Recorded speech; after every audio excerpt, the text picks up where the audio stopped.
Party people in the place to be. Live from 58 Dream Street, James of the Games. And here we are, very excited for day 4 of our Chrono Cross Let's Play. So, I'm going to take a look here. Looks to me like the levels are pretty good. I can hear the music, which is beautiful. I was actually struck by this tune. It doesn't have a title screen song. Rather, it's obviously just picking randomly from the soundtrack. And yeah, Scars of Time here. Ooh, it's got a different flavor. Like, are we going to a desert at some point? I certainly get that impression based on the presence of this rad song. Anyways, enough about that. We'll listen to that song when we're in the desert covered with scars of time, or wherever it happens to be that we whatever. Master's degree in English, folks. Wherever we happen to be, when, whatever. Alright, here we are. Chrono Cross. Let's continue, rather than starting a new game. And... well, feels right to use the official save anyway, rather than the autosave. Just feels better. But also, who knows what I might have accomplished in those 22 extra seconds. Wouldn't want to lose that progress. So here we go. Looking shiny today, I don't know why. Oh well. Oh, maybe it's because it's quite humid. Alright, so here we are. Back on the main continent, El Nido. I'm gonna pop back into Termina for 1 second because the latest thing that our latest task is we need a boat so we can go to some fort on an island. And I thought, you know what, I ought to I'm pretty sure it's telling me find a new boat. But if the answer just turns out to be we need Korcha's boat again, well, I should do that right now. You guys need to cross the sea? Then I might, just might, think about lending you my boat. On 2 conditions. Ha! With that clunky boat of yours, I don't think we are gonna survive a round trip. But I guess this ain't a round trip. But I guess this ain't the time to be fucky. So, Korcha, what are your conditions? Anyway, it looks like maybe this is the thing I was supposed to do, which is great. We've solved the mystery. First, if you ever find the dragon tear, give it to me. The other condition is, once all this ruckus is over, I want you to... what was that? Stop mumbling and speak up. I can't hear you. I want you to be my wife. Oh man, Korcha, this is not the way to do it. And also, are you like age of majority? You don't look it. Huh? What? Did you just say? I said, I want you to be my wife. Oh, gotcha. Don't mess with me. I'm gonna cook your ass so hard, so you'll cuss the moons. The voice is not coming to me. Not that it was ever great, but okay. Just ease into it. Too warm. I don't think it's even the warmth, because I don't know that the temperature, I in fact see the thermostat. Not that high, but the humidity is definitely rising. Hail, Stimpinski, the avatar of time. I'm not joking. To tell you the truth, it was love at first sight. Oi! You know who I am, don't you? Well, I solved a mystery, Stimpinski, and I'm glad I solved it, because I had to find a new boat, and my first thought was like, none of the characters in that dialogue said like, well, let's just go ask Korcha if we can use his boat. So I was like, we gotta find a new boat for some reason? And then I thought, better rule out that the answer is just going back to Korcha. And so I went back to Korcha, and it does appear that this is the answer. Unless he actually refuses to give us the boat because Kid won't marry him. He's trying to coerce her, not coerce, but like trade her into marriage. Yeah, you're some kind of thief, ain't ya? Don't you worry.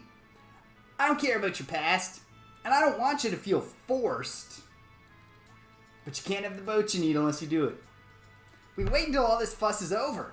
So, please.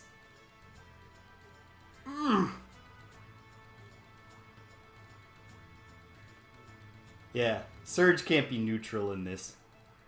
Don't do it. Siege, this is none of your business. It's my own problem.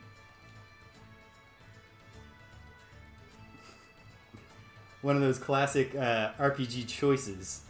It's not a choice. Although I'm glad I made that choice, because that was a good Kid Surge moment. Okay, understood. But this ain't something I can agree to on a whim. I'll consider it. But not until I settle the score with Lynx. That's about the best I can promise. I can't guarantee you anything more. Alright, that's all I need for now. Okay, I'll lend you the boat. How are you today, Stimpinski? What was that Glenn guy saying earlier? Thanks, Kid. I'm really glad Kid asked this. Something about going to see an old man on a small island to the east? Oh, bummer. I'm sure I'll have that feeling again someday. But not yet. Last week of vacation, but then we also have the beautiful prep month. Ooh. Always look forward to your descriptions of your food. I gotta live vicariously for meat tastes anyway, so there's no extra, oh, I wish I could eat that. Something about, oh yeah, read that. Hey, you be careful with yourself from now on. Just remember that your life is not just your own anymore. You're carrying my wife to be. That's... You want me to come with you? I mean, yeah, sure. You joined your party again. Weird. Real brief intermission there. Okay, so... Yeah, this is a drag. I really want to get Greco in on the action. Maybe Kid will take a little rest, maybe? Because you want to kind of try to represent multiple elements. For now, I'll stick with this. And we'll see. Gotta get Greco in there somewhere. I picked up this Luchador Priest at the end of yesterday. Okay, then. I'll be heading home now. Remember that I'm just heading home. Oh, because I didn't put him in the party. He won't stay in our reserve. Remember that I'm just lending you my boat. Don't you dare sink it. Take care.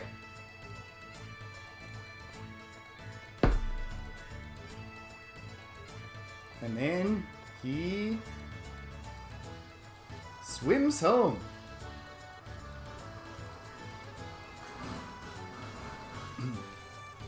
So Korcha a little touchy about whether or not he gets to be in the main party. What's... Oh. Okay.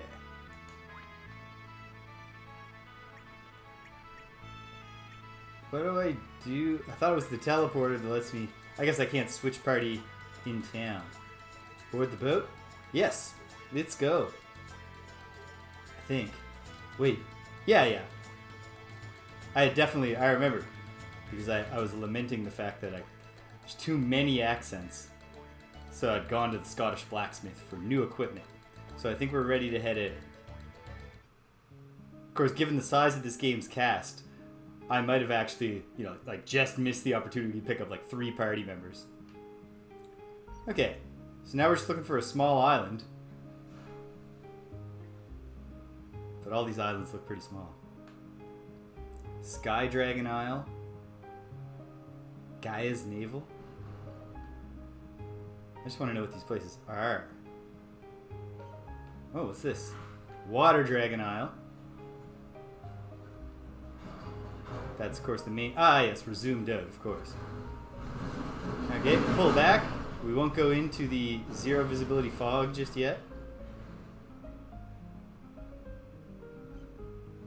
What's this island? Earth Dragon Isle. This, of course, is Goldove, Korch's town. I looked at this one already. Sky Dragon Isle.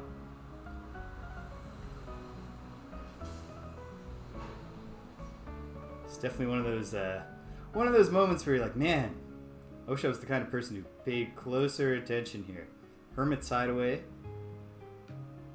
And the Isle of the Damned. Okay, so I do not think I'm supposed to go to the Isle of the Damned. But which one was it? Earth Dragon? Sky Dragon? I wouldn't consider it a spoiler if someone in the chat with a better short-term recall memory than me right now. Let me know. But otherwise, let's check out the Sky Dragon Isle. I mean, the two big possibilities here, besides it being where I'm supposed to go, is it's where I'm not supposed to go, and in JRPG fashion, I'm just like told at the door to go away. Or it's where I'm not supposed to go, but we can mess around. Maybe there's some side content. So, either way, no harm done. No music here, just the soothing swish of the waves. So who's this fella? Who are all these folks? Hello. Excuse me. This island is considered holy grounds by local residents. It's considered taboo to come near it. But there's no such thing as a taboo for the adventurous spirit.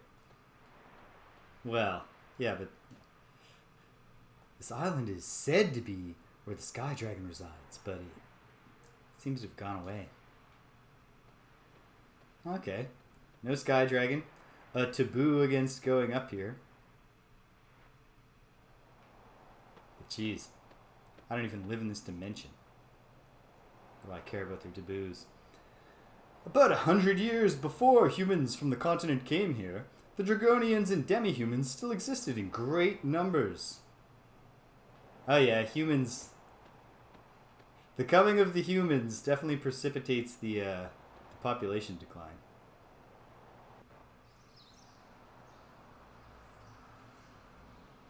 Hello, Koopa. Oh my. Okay. Wow. Yes, that's...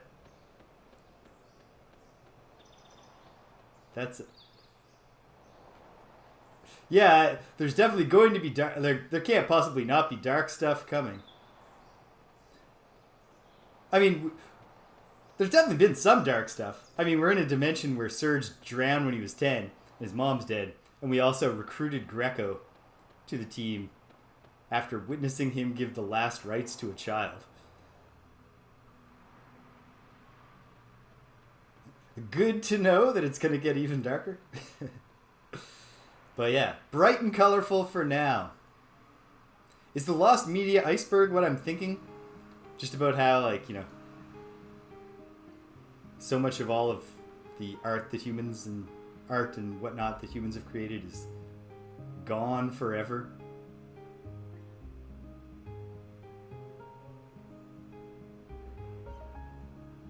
Marbu?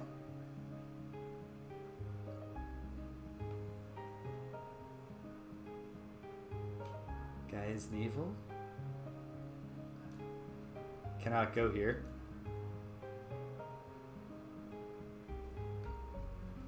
Oh, I should have paid more attention. Small island. Wait.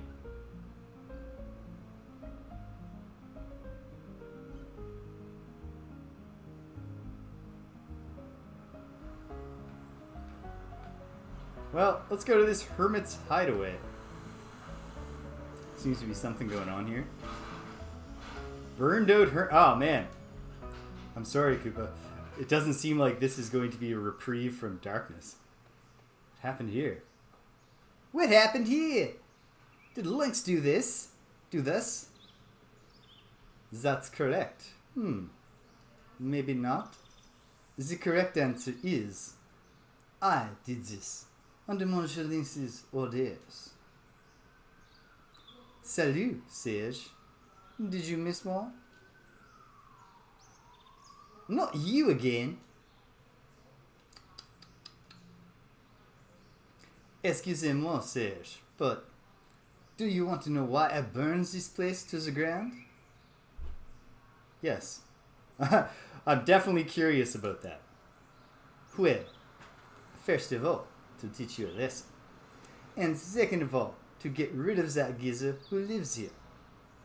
He is an ally of the Acacia Dragoons, and I hear he's quite skilled. I was disappointed to see that geezer isn't here. I wonder where he went. And, one more thing, Serge. Monsieur Lynx gave moi another order. That is, to slow down your pursuit. Here I go. And it's on.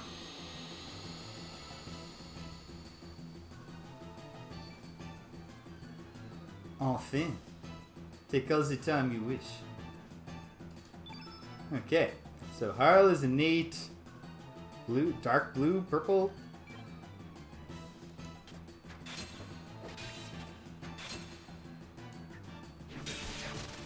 So we'll start by wailing on her. And okay.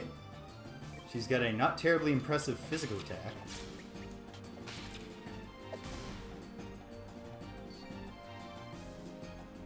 Look at him. Just gorgeous. Beautiful man.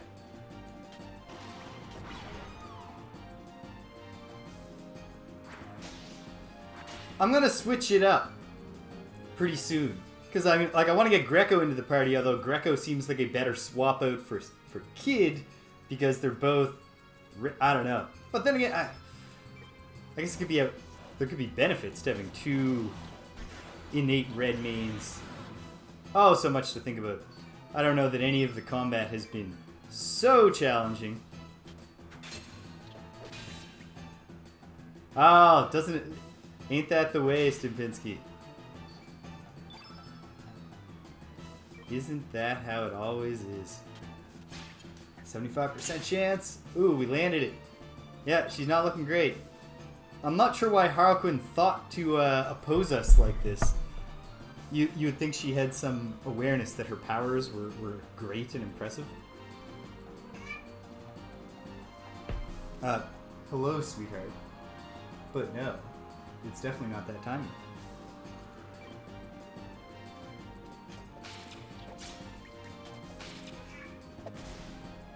Not a great sign that she's here. Checking to see if it's time. 37 minutes before it's time. Hopefully, she gets frustrated and gives up on pestering me. Cats are notorious, right, for giving up quick. Mon Dieu! What is a defected? Oof. Defeated.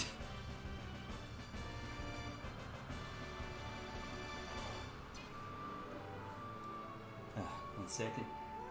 Yeah, I hear you. Just tapping that closed a little. Alright.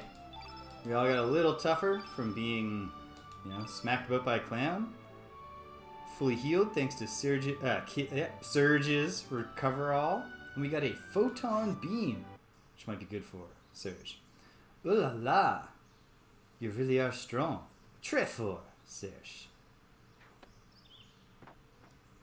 Yeah, she's close by.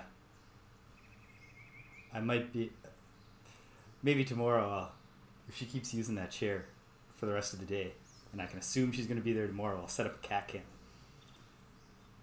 Please, Serge, turn back now. She is nothing but bad luck. She will bring nothing but misfortune to your life.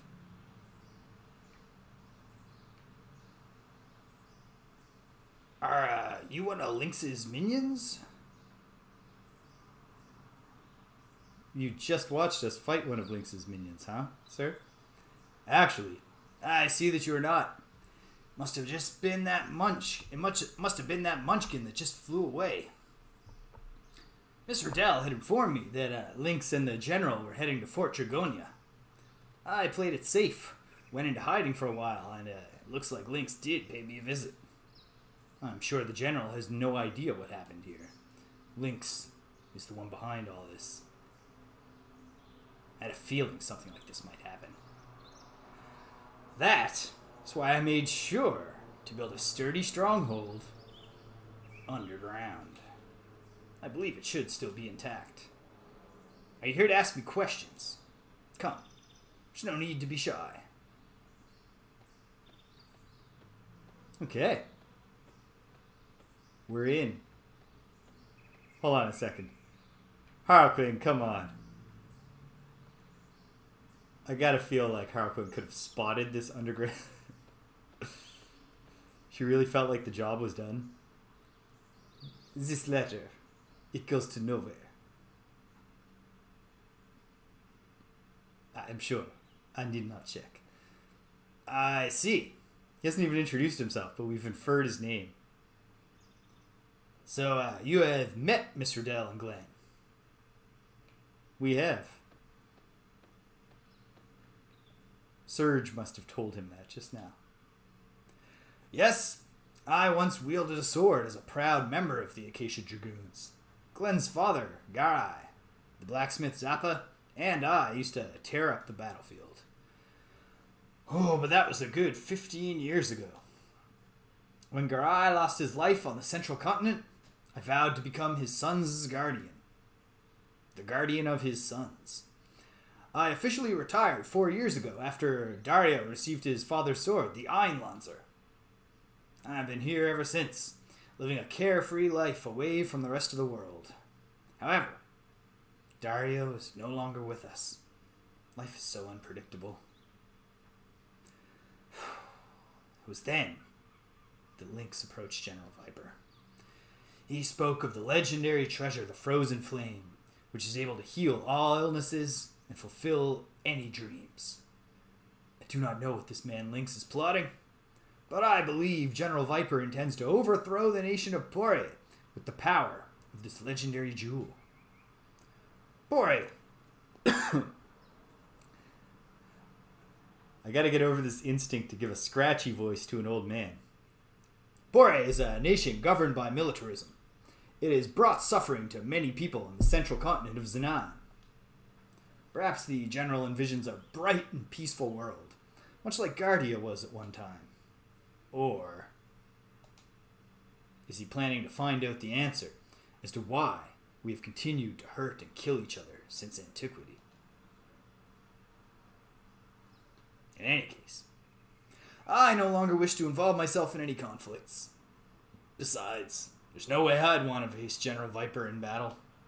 Young one, should you plan to engage in battle with Lynx, beware. He's a fearsome man. I suggest you rest here for the night. Leave in the morning. There are many cursed spirits wandering the seas around here. Rumor has it, they attack the ships and suck the souls out of humans. I've heard rumors about this accursed ghost ship. What? A ghost ship? Heh. Trying to scare me? Don't make me laugh. Do not take the sea lightly, young lady. Mankind knows only the land and the surface of the sea. No man can truly know what hides beneath the waves. I gotta feel like we're getting a submarine now. Maybe not right now, but that just cries out for it, that there's going to be a submarine portion of the game.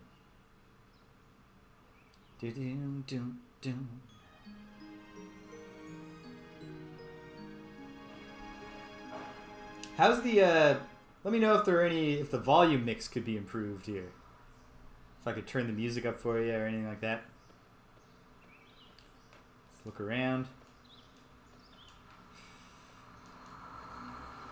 See if we can go through Radius's... Was his name Radius? Is that his name? Radius. Take care of yourself. I don't feel like he gave us... Like, he did give us information. but it doesn't feel like he gave us something super critical before we take further action against Lynx and General Viper. Also, kind of does feel like we've been set up to experience something on the seas. All right, we can deal with that. Do not want the music too quiet. Okay, just comparing the colored bars here for my own benefit, and it looks like we're okay. Do let me know if that's not the case. All right, here we are. Yeah, you know what? Let's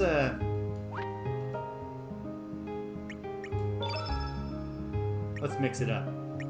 Okay, so Korcho left physically for the instant that he's not in the party, but because, in fact, we swapped the party members around with the teleporter, we can just have him whenever we want. Alright, let's try the white-red-red strategy. Here, let's get Greco in on the action.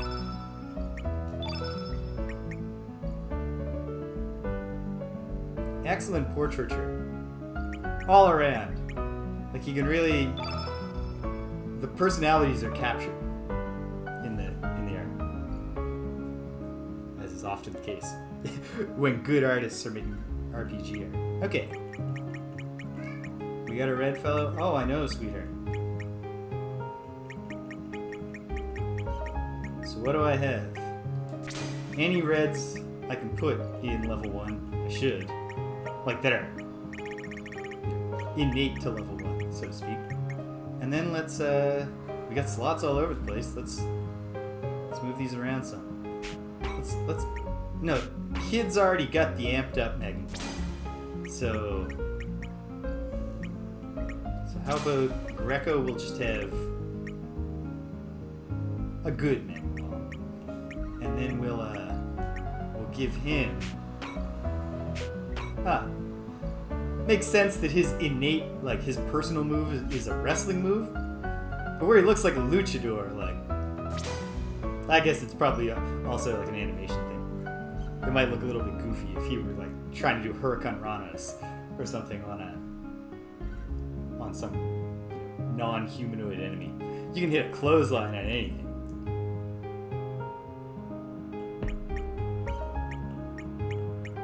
Well, that's actually all of the reds I've just got kicking around. So then, I should look at what gaps Kid and Surge are leaving. So Kid's just got a almost pure red and black with that one recover all. And Surge is representing... Oh, he's got some empty slots, but he's representing green in addition to white and a bit of yellow. I don't think there's any need for him to have this anymore. So, what do I have in any color? It's a level 1. Another uplift.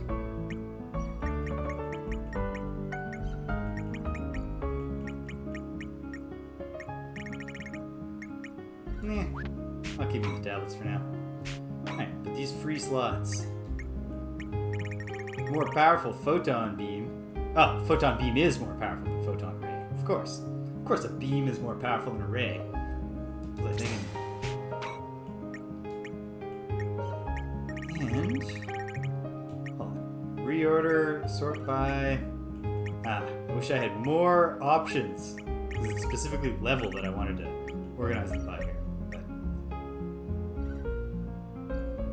Eagle Eye feels too situational. What do I have this level for? Heal all. That works for me.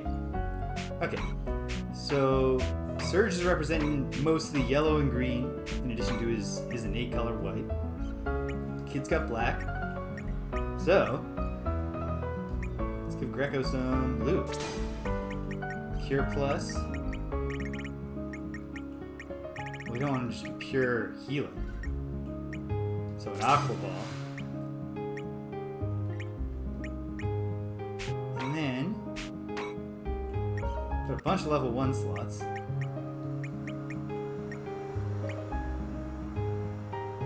Already got tablet there. uplift. Just your level 1 thing that everyone can have.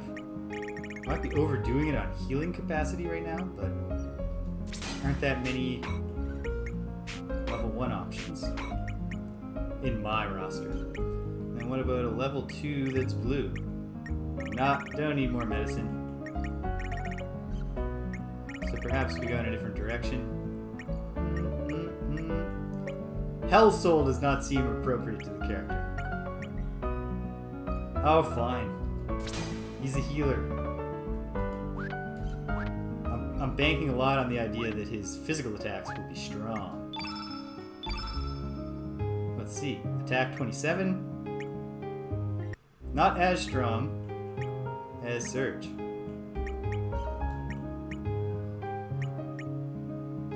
We don't have a ton of accessory options here. So we can have an ivory helmet and that's it. Very good. Alright, we got a new lineup. Let's take him out and see what happens.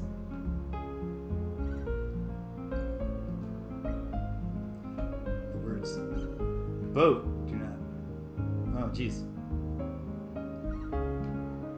Getting a little choppy here. What's up with that? Is it the capture card? Is it just the video sticking?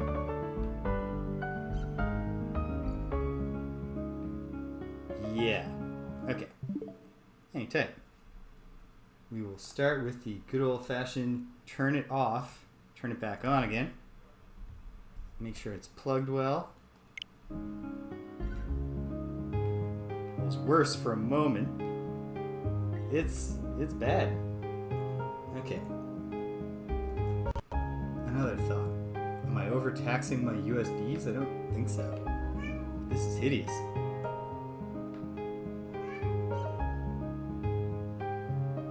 Alright. Did it settle? Alright. I think it's settled. Okay. What are we gonna do next?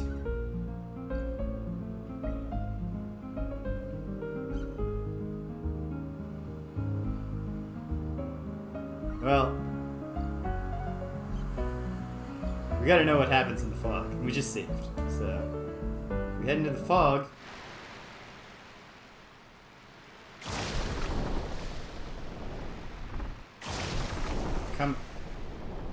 Coming up on a gigantic ship here in the fog. Ooh.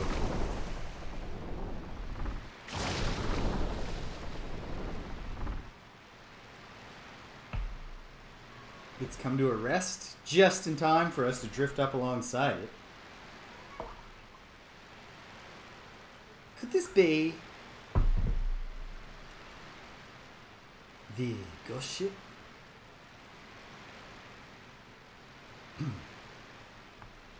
Seems like it could be. Will? What are we waiting for? You are right. We will not be able to navigate our boat in this fog.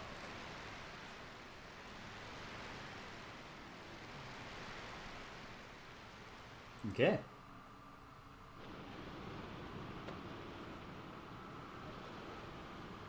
Oi! What's this thing? Really a ghost ship? I do not recognize this scene. Well, if these guys are ghosts, they've got a pretty plain aesthetic. Oh, there's plenty of them. Oh dear. Who are you? Make way for Captain Fargo!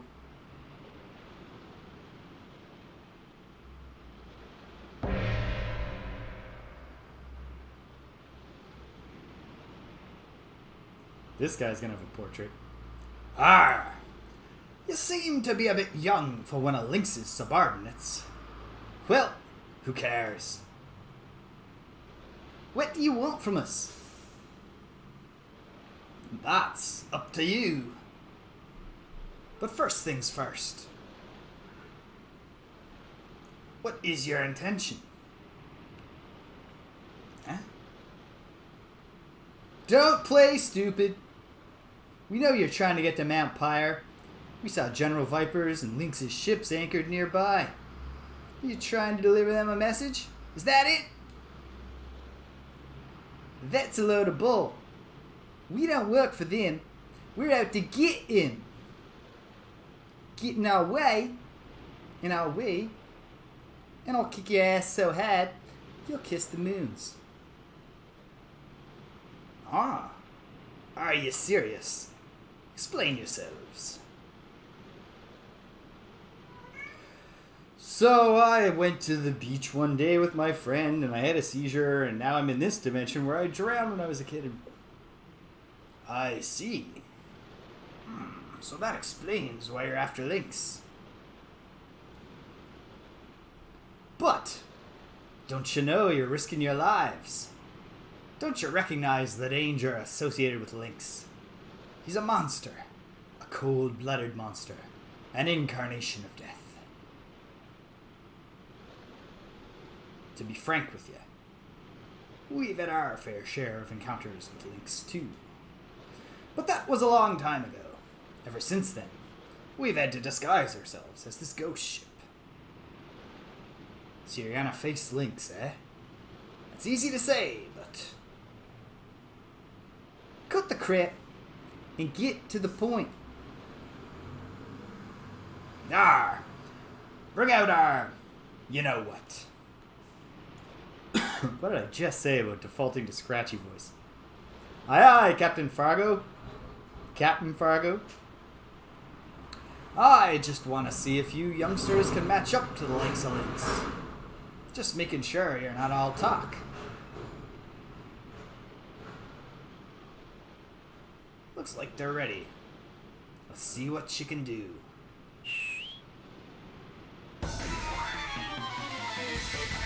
Just like that, we're under attack. And just... ah. So he keeps skeleton pirates on hand. It's probably a helpful part of pretending to be a ghost ship is to have actual... no, okay, no, not skeletons. But, okay, disembodied armor. Also a good way to pose as a ghost ship.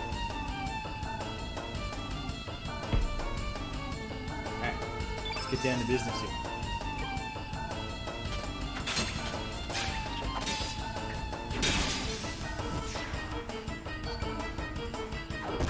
Honestly,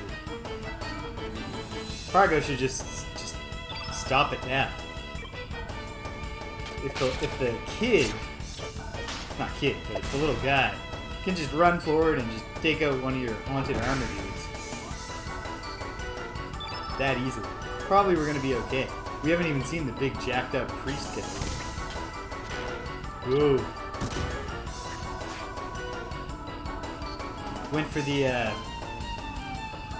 if you ever played pro wrestling on NES, you know the Greco went for the Starman chest kick flip there at the end. I don't know why I go just to a video game for that. In his babyface Stampede wrestling days, the late great Owen Hart would do that move against bigger opponents. Run up their chest and do a flip, kick them in the chest, flip off them.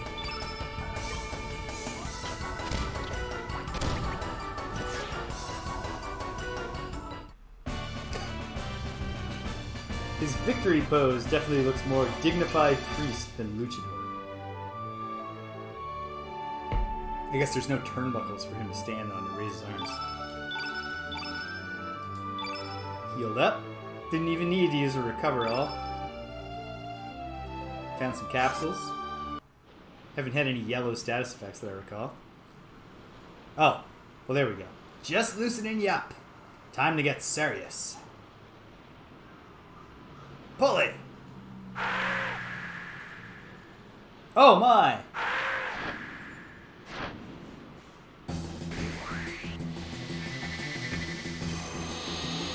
It's not a parrot. Don't let the name fool you. Oh great, and she's an 8 red. Okay, so I gotta rely on we want blue to counter her element. And who's got blue? I think Greco had the most blue on the team right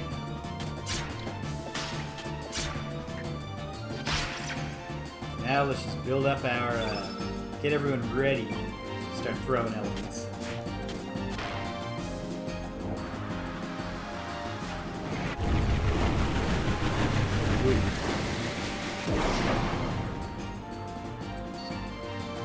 Greco took, it looked like it said 76 twice.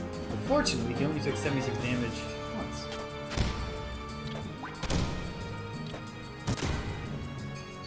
Couple quick uppercuts in there. Okay.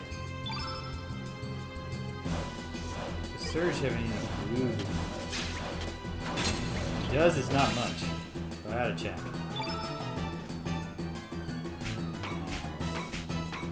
Turn blue. That's all he's got. Okay. Turn blue. Turns a foe's attribute blue. What on that?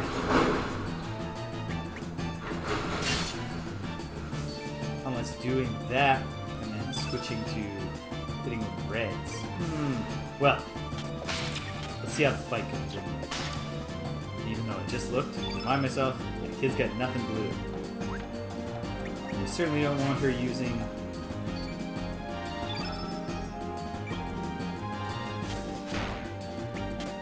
very strange, I guess it's supposed to look like a lockup stance that he's doing here. Okay. What's the lowest blue? Actually, even turning everything blue is hardly going to matter. I've only got one blue attack. So, actually, yeah. Let's make it as blue as we can in the hopes of at least getting a double up on the blue attack. No, let's not cure Poly, Greco. Let's think about you helping yourself out.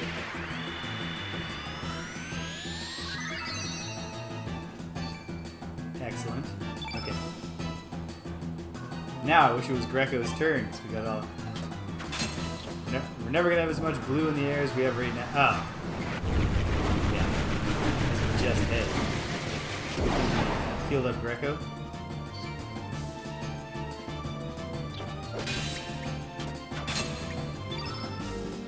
Let's, well, I mean, green is orthogonal. What we're trying to do here. Now, you know what? Let's turn, let's blue kid for the moment.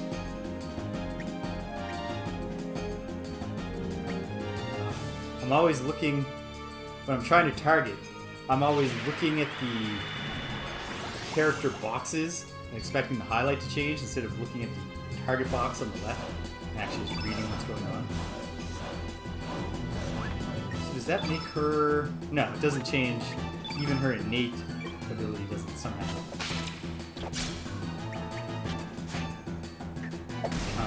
Blue. But we got two blues in there. So this is the moment when we can get something done with Aqua Ball.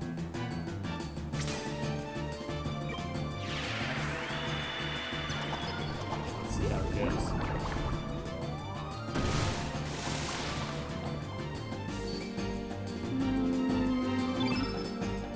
Great. Not great.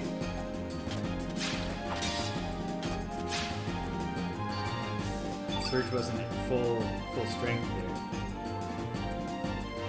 Who has the flu? Does the bird have the flu? If so, that's great. Hey, sweetheart, I hear you, but you got 10 more minutes. Yeah, I know. I know. It's hard to wait.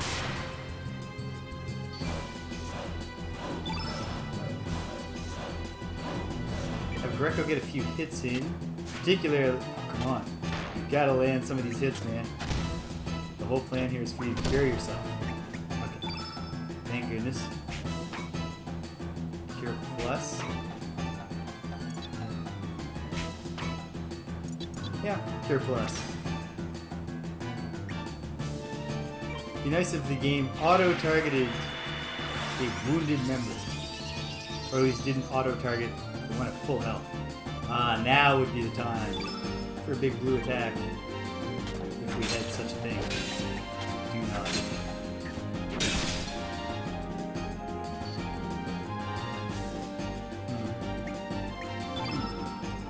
Well, at any rate, we're suppressing its ability to do much with its fire. And it's getting weak. Okay. Minor boss fight. No big stress.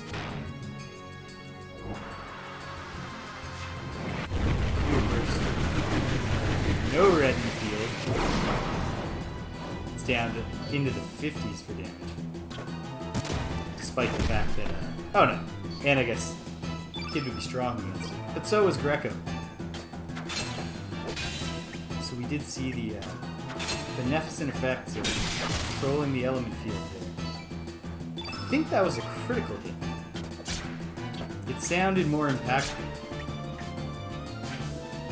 I was listening there to see if it's just a fierce combo ender as always. I was hoping to actually finish it off with a flip kick. Kick flip. Ah well. We've won.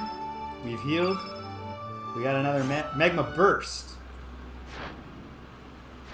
Higher level attack, everyone.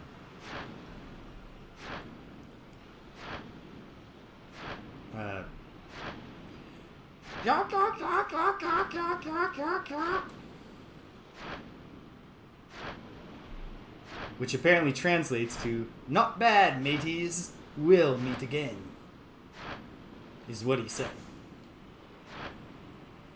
Ah, stronger than I expected. You got my blood boiling. I'm next. For real, man? Come on.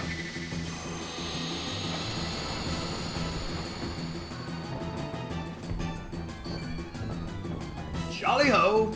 Up and at 'em. 8 minutes. So thanks for checking in. And Fargo is blue. We're well set up to counter this. Let's get to work.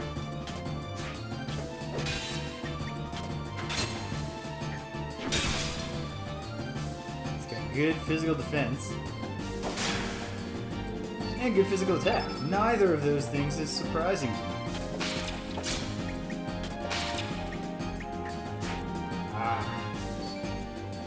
Okay. I believe Greco's got tablets quick. He's a good candidate right now. Oh, sweet.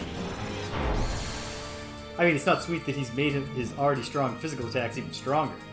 What's sweet is that he's helping us in the cause of counteracting his own innate element. Which this tablet will also do.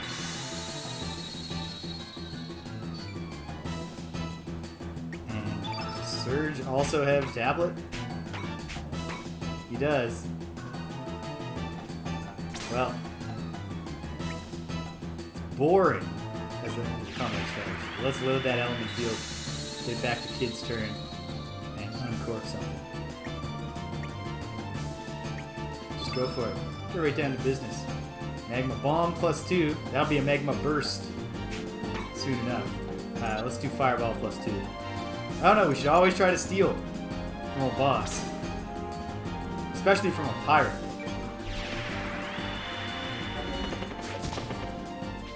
But I did have a feeling that wouldn't work. But it was worth trying. Kid feels real disappointed.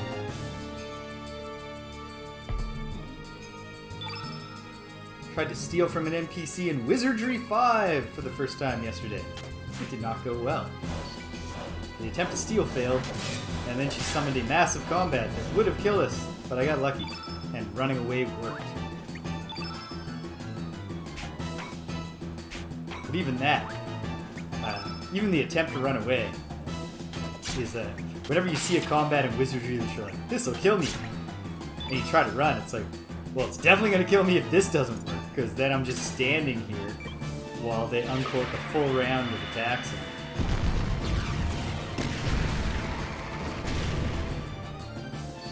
Pretty good hit there. Now let's get Greco ready. What's he got at the max? Cool, Fire Pillar. And I'll try out his clothesline move if indeed this combat goes to a whole other end. He'll be calmer, land a couple of light strikes.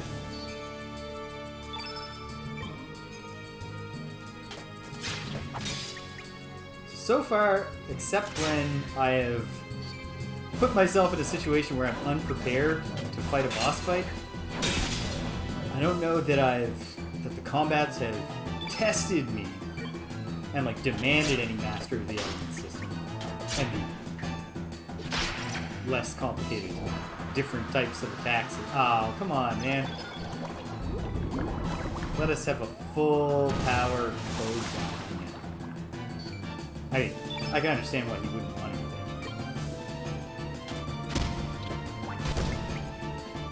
that. And yet, this will probably be enough. He's doing a clothesline on a kneeling foe.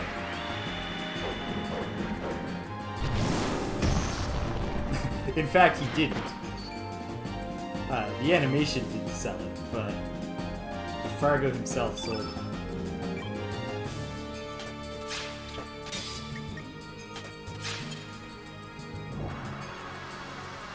Oh, I bet this is a dream. Oh no, maybe not. Yikes. Well, it's something bad, that's for sure.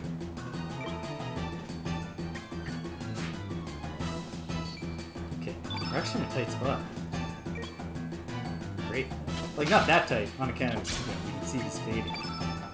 But tighter than is perfectly comfortable. Magma Bomb too. Not really the optimal thing right now, but just doing damages. There, we're done. Take away the cigar, Fargo's got a real Cyan from Final Fantasy VI look going. And I changed clothes. So, I'm really just talking about the bits. Rough age, facial hair, and hairstyle. And even like his skin tone and his skin texture is. I think with Fargo, it's a mix of age and sun damage, being out on the seas all the time. Meteorite. That sounds cool. Not bad, but keep in mind, we be pirates. So.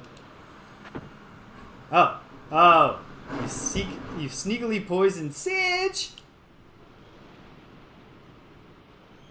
It's a tranquilizer made from jellyfish stingers. You lovers will sleep for a while. Treachery. Well, that's that. Arr. Stick these landlubbers in the hold.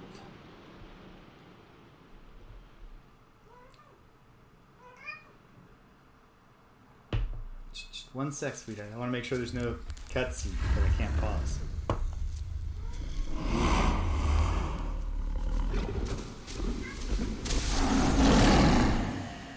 Jungle Panther.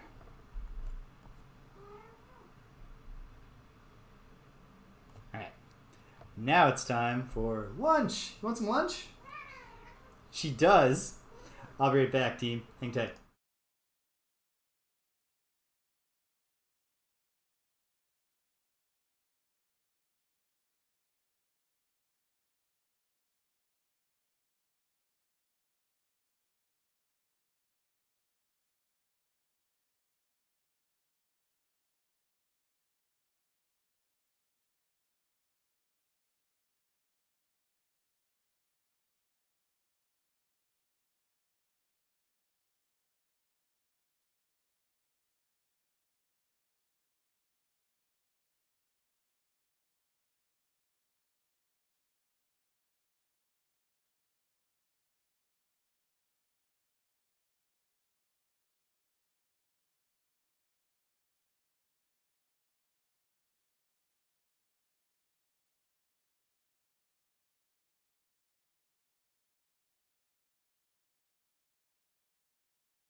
Back at it. Ooh. I honestly, Koopa, I was expecting, you see how I framed myself so that you see a chair behind me? I really did think that Abra would prefer to be in that chair. Because when I was doing virtual office hours during the long, long period of online teaching, that's how I set it up. On that theory, I put a chair right in that view. I was like, students will love that. I'll get really good teaching reviews. And it worked. Hey, all right, Sage. You don't look so well. Be on your guard. There's something going on outside.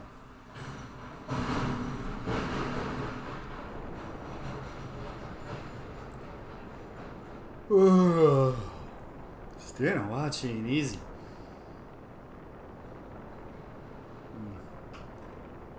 It's pretty easy though, isn't it? What's up with the fog today? Can't even see the water out there. I ain't scared. Who are you trying to convince, buddy? Is it a ghost ship? How ironic.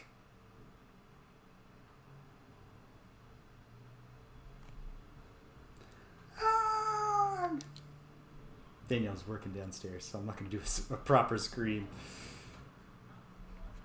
Something's up.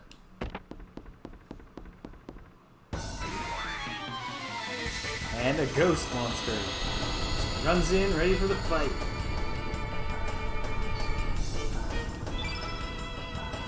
Innate, dark purple. Oh dear, we haven't been able to treat the various conditions that the characters have here. Again, the dead meats. What's Kid doing? It's just poison. I think we'll be alright through this combat. And then hopefully I have the consumables to cure these statuses.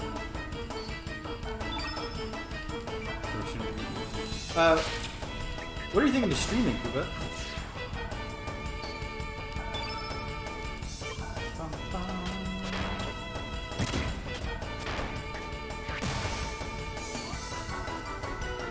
The central guy is tougher than the little minions. I didn't even look at what the blue condition record is. Probably the blue.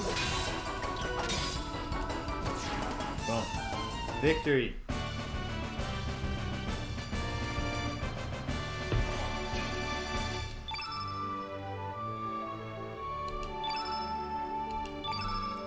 Up. Some bone and some iron. Very sensible materials to be able to retrieve from a skeleton warrior. What are these monsters doing here? What is going on?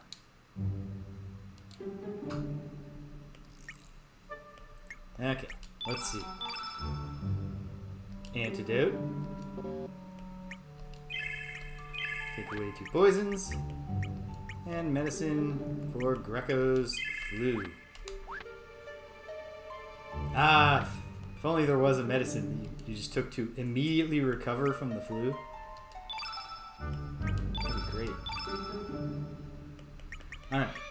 Surge has some new opportunities here. It's Meteorite. Meteorite's only level 2.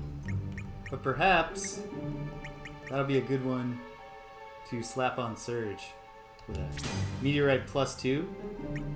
Give him a nice high power white attack. I don't think anybody has gained any. Even as I say that, I contradict it. With Discovery, the Greco has. Oh yeah, we got Magma Burst now. I want to give that to Kid though. So for now, Greco's the one-on-one guy. And Kid is on crowd control.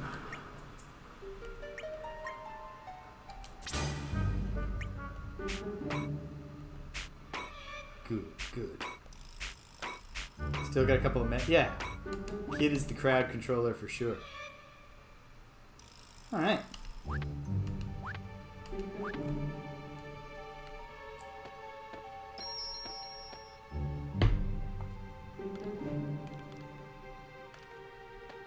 What's going on here, pal?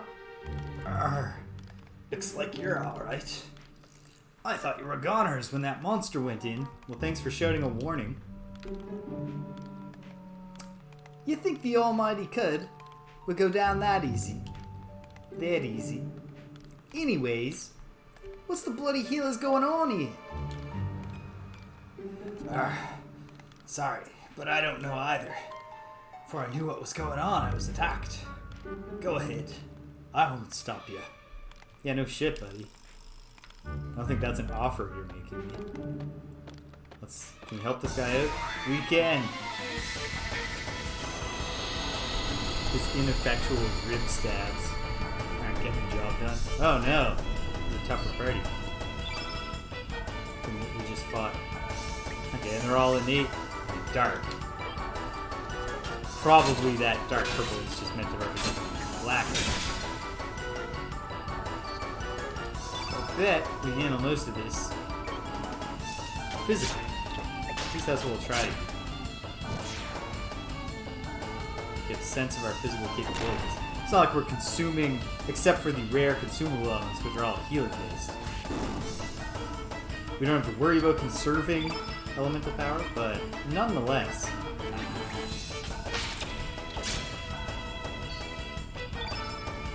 It's hard to break the habit. Especially when I'm playing Wizardry, which is all about the accumulation of combats during your dungeon expeditions. So, keeping that magic in store is vital. As tempting as it might be to just uncork your most powerful spell in every fight. Gets you in trouble quick. You need that for those fights where it's like, oh, 17 spellcasters who can all do mass damage spells arrayed against us.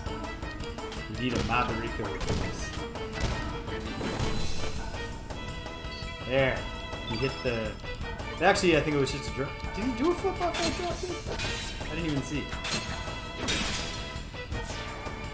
At any rate, it's down. Stomping on.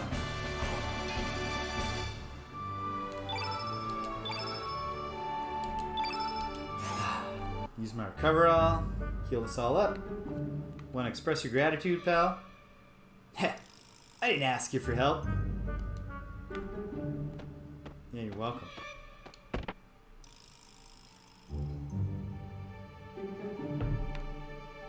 What do you say, buddy? If we take care of this guy for you, can we steal that treasure? How'd you guys get out? Get back in the hole. This sucker's mine.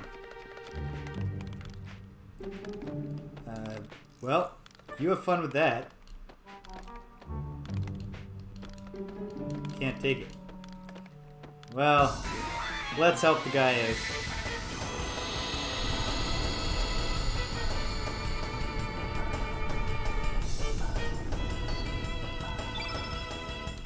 This time, I think I'll mix it up a little. We've already got a white in the thing. So let's drop a meteorite +2 on this wraith and see what happens.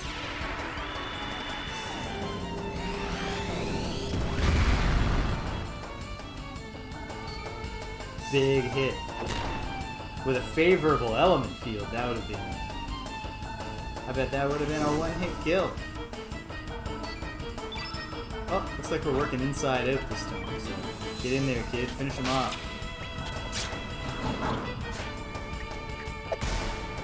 Wizardry would absolutely be the priority to finish off a raid. Because Wizardry is absolutely the kind of cool, old-school RPG. Ooh. Thanks. Absolutely the kind of cool, old-school RPG that inundates you with enemies that have level drain. So your whites and your wraiths and your vampires will all steal a hard-earned level of experience from you, which is intensely frustrating. I haven't encountered it yet in Wizardry 5. Like, I haven't been hit by any of the enemies that obviously probably have level drain. But in Wizardry 1, it got even worse. on the lowest levels, there were like I think they were called high vampires, but at any rate, more powerful vampires who could drain 2 levels with a single hit on your character. This is a game where like you fought a lot of fights for those upper levels of experience. Oh, it's maddening. Could have taken care of that thing by myself, you know. But thanks anyway. Well, that's a better response than the other guy. But I guess this is just a purely decorative treasure. So we're helping out of the goodness of our hearts, or in the hopes that there's some kind of reward later. Oh, hello.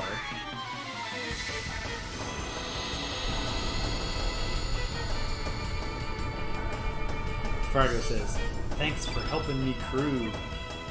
And then depending on how much of his crew you actually help, get some kind of reward.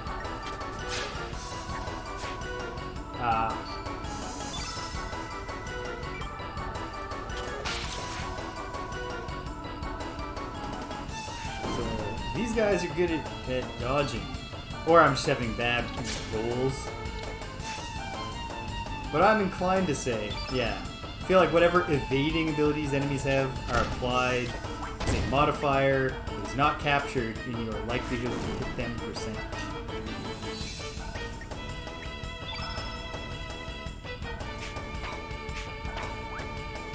Has no one. Because that's one shortcoming of my current layout of elements. That Surge is white based.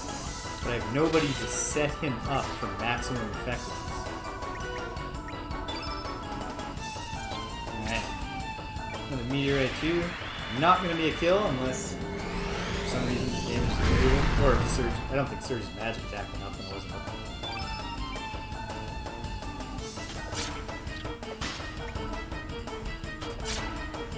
Take it home, kid. Beautiful. Rico's got a bit of a pelvic tilt. It's kind of his upper body extends backwards a little bit. I don't mean to make fun. I have a pelvic tilt. I've largely learned being aware of it and doing a lot of yoga. I've largely, I think, got it under control. Oh, it's locked. But is there a secret switch or a? This is a trap door. Secret switch here. Is there a key somewhere? Explore every nook and cranny.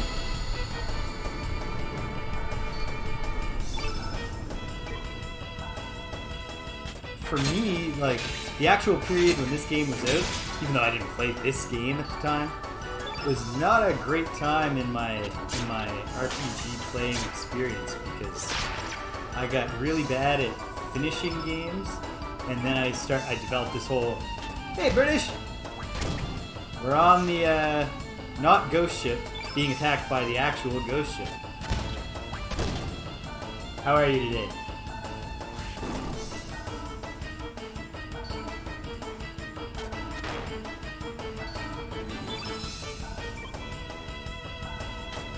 Yeah, and then I developed this whole complex about how I gotta stop not finishing games, which I think made it worse, because I would play a game, and then whenever I didn't want to play, what am I going to do? You know, I got a couple hours right now, but I wanted to read a book, or I wanted to like hang out with my friends, or play my guitar, or play the bass, or whatever. I would then be like, oh, but I should play, or else I'm gonna follow the habit, and I'm not gonna finish another game. And so then I would start to associate playing the game with like an obligation rather than fun, and then I wouldn't finish it. I wouldn't carry on with it. And so then part of that was when I was playing, I was always in a rush to get to the next thing in the hopes of getting closer to the end. Trying to be more cognizant of taking the time to really explore.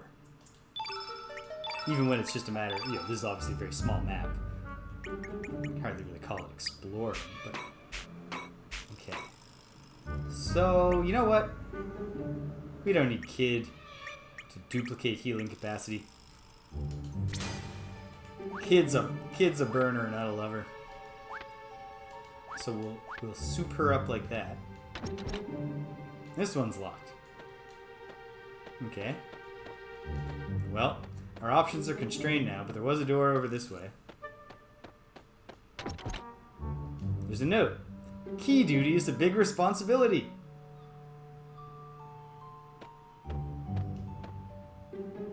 You want to know who's in charge of the key? I don't know. Okay. Well, thanks for your help with that. Is this guy who we helped out? The key keeper. Excuse me, sir. Huh? Key. Sorry, I don't have it. Oh, telephone is ringing. Who could it be when Danielle is downstairs? I'll be right back.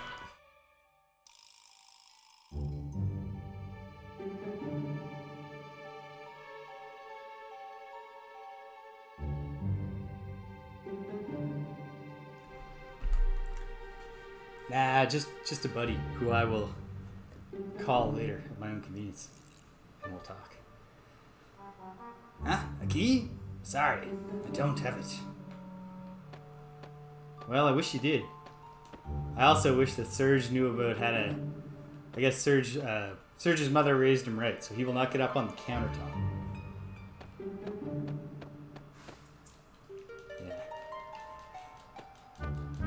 Just really trying to grab the corner of this rug. Now, whoever has the key must be up above. Above deck. Oh, jeez. This is a multi-level setup here. Fire is obviously going to stop us from getting down the solid.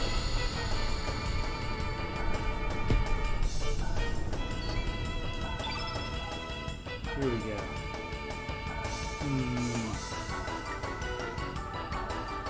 Yeah, let's take it for little guys this time.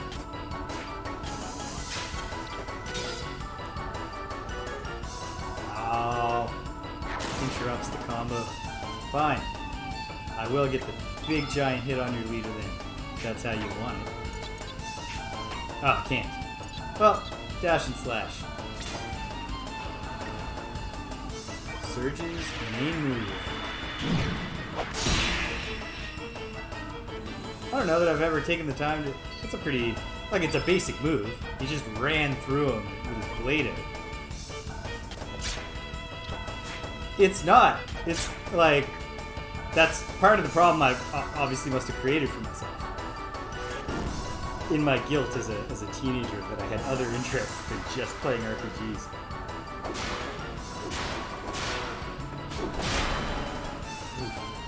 Actually, that's a far less devastating move used against. Yeah, makes more sense. I'm not personally. I don't do much or any speed running. I like if a game has like a built-in time trial. I like doing that.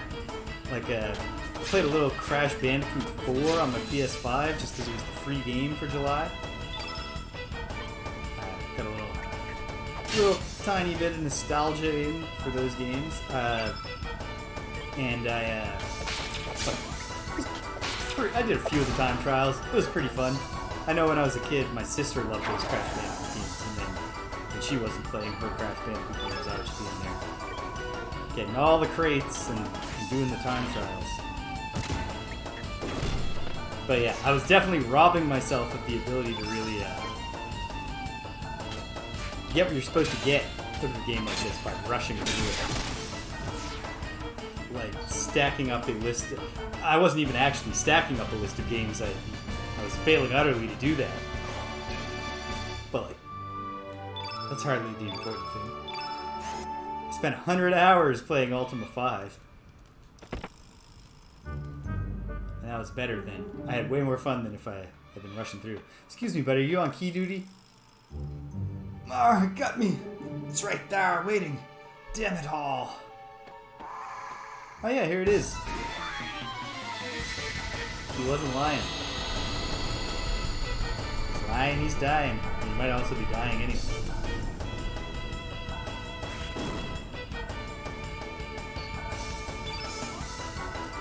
Alright, we got a whole pack of rates here. So what I'm gonna have Surge do is start setting the table a little bit. Save that meteorite too. Well, let's drop a photon beam on this guy. Of course, that's not even getting the job done.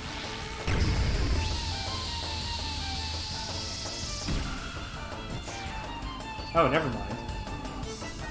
Photon beam far more effective than the thing that I actually have in the level 4 slot. Cool.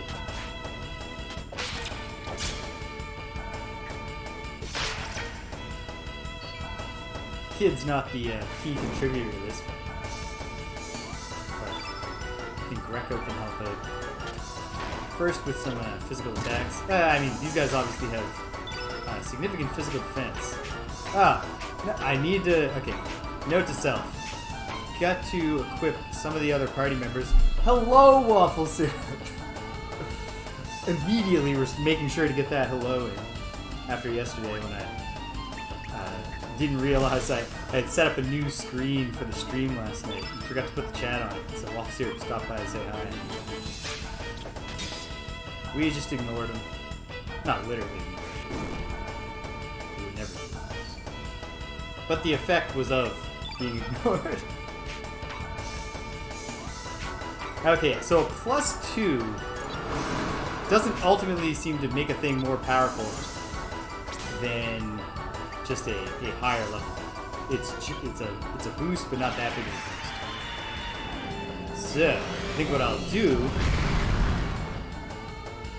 Oh wow. Yeah. Yeah, because it wasn't until like I didn't turn back. I had the projector from OBS up on the big monitor, so me and Greg could play on there. So it wasn't until I looked back to the laptop and saw the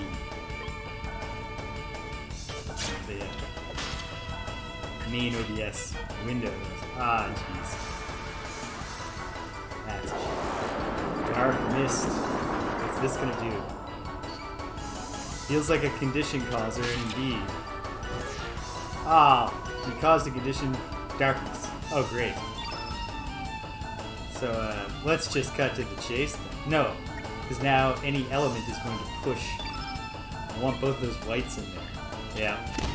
As you might expect. Darkness. Okay. Nah.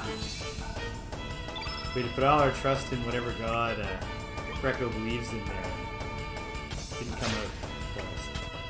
Alright, Surge is ready to. Meteorite 2. 2 whites in the field. Oh, I'm going to swap that down to a Meteorite +1 in order to get Photon Beam +1 into that 4th slot. Although, molto bene.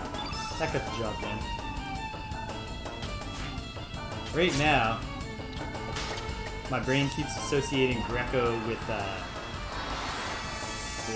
who I believe is an actual historical figure, Savonarola Girolamo.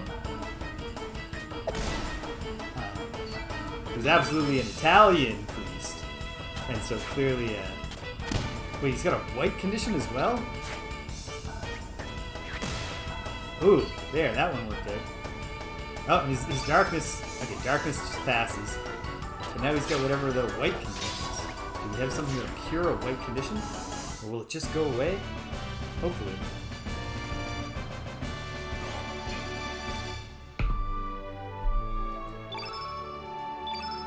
Healed up. Didn't even need a recover all. Not that it matters, because they all just come back. This guy's back on his feet right away. Fixing up Surge's element profile. There is an auto-allocate. That just seems like it would suck all the fun out of the thing. Can I... What do I just press to... Ah!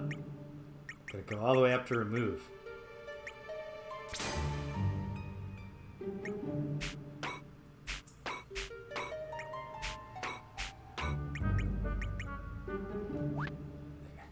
Remove Photon Beam, and then we'll swap them. So put Meteorite here for Meteorite +1. Put Photon Beam up here. Nice big smashing attack. And what whites are still available? Anything? Just Recover All. But you know what? Recover All is a good one to have on somebody. Period. Well, I took it off a kid because it just feels like a better fit for Greco here. I last week of vacation kicked off It's a civic holiday here, the birthday of our fair city, and we took a spa day to a Nordic spa that just opened up around here. It was very relaxing. Although I found that when I got home, I was so relaxed that like I had so little energy, even though I'd rested all day essentially. I think part of it was I underhydrated during the experience of like laying in the sun and then doing saunas. So I felt very drained and like sad the night of the spa day. But the spa itself was lovely and the next day was lovely. So when we go back there, I just gotta remember, like an adult, to hydrate myself properly. A key! Sorry, I'm not in charge, damn it all.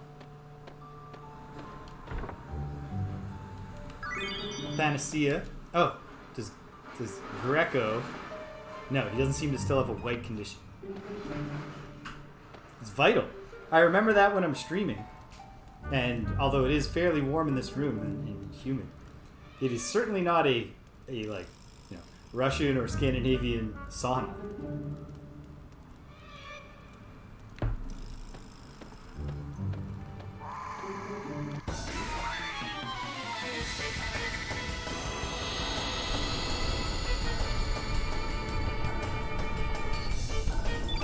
And then another nice thing was that without so many different things competing for my attention, I made a major push towards finishing the book that I want to finish reading before I go back to George Eliot's Romola, the only George Eliot novel I'd never read, and her only novel that is not just set in England, roughly contemporaneously with her own life, set in the late 1500s in Florence. I suppose I should have seen it coming, but there's a lot more like intrigue and threatened danger than in any other George Eliot novel.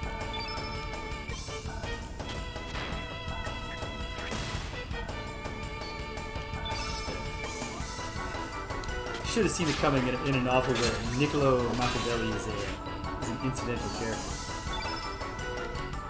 Yeah, things are heating up on that.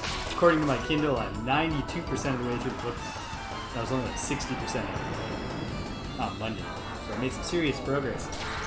Ooh. It did not look like a miss. The animation there did not convey, oh thank goodness, it missed. I thought, oh no, Serge's soul has just been torn from his body. Blasted with the energies of hell, the dark forces of hell. Gravity blow. Cool. Well, hold on. What does gravity blow do? All the darkness I got. Oh, gravity blow is just a level 1. Yeah, really cool animation. And like, I guess I'm glad it missed on account of like Serge is my guy. It's kind of anticlimactic. Is this guy the key holder? Let's help him out and find out.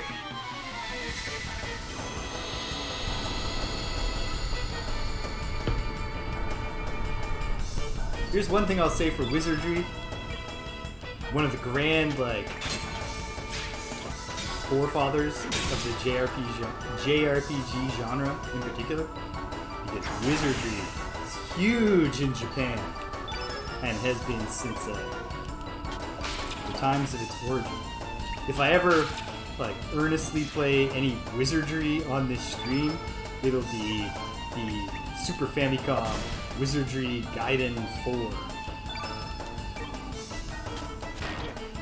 I'm not sure I want to do that. I'm not sure wizardry is compelling content. But one thing I'll say for it, that it absolutely has over all of its progeny, is that it really accelerate. Like, you can go through a lot of turn-based combats, round-based turn-based combat style. You know, that queue up everybody's moves and then it tells you, and then you see what happens. You can get through a lot of those real quick. Because it's all, although it shows you enemy portraits, the battle just happens in a series of reported messages. So unless it's a super tense battle where I really need to engage in detail with what's going on, I just queue up the attacks and then just like mash enter and just kind of unfocus my eyes and just try to infer things that have happened. It goes lightning quick. Like, this is a brisk battle system too, don't get me wrong, as far as JRPGs go. And of course, not having PlayStation 1 loading times makes it even better. Phew! Thanks for the help, huh? Who are you? We're the kids and priest that you just took prisoner, dude. Oh yeah, you're the landlubbers we threw in the hold, but how did we escape? In all the hubbub. Come on, man, what do you think happened here? What do you think gave us the chance to escape? I guess it doesn't matter now. So, where do you plan to go? Well, we're hoping to go in all the locked rooms. A key? I have no idea who has it. Is that part of their security system? Sir, could you... No? You're the guard of this door? We've been in there. We can't go down there. We've got a mystery on our hands. So, one part of solving any mystery in a JRPG is just mashing that interact button.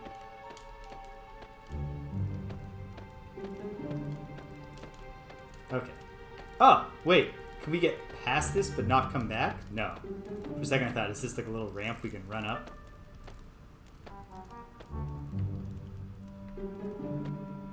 Very soon I'm going to have to read up on Florentine history in the 15th century just to really flesh out my understanding of what's happening in this book that I'm reading. But I assume it's historically accurate for the figures, for the actual historical figures that appear as characters. There's a note. Of course there's a note. Yeah, it's a big responsibility. If we go back in the cell we were in, I don't even save. In case I run into a wraith and forget how to fight and just get killed.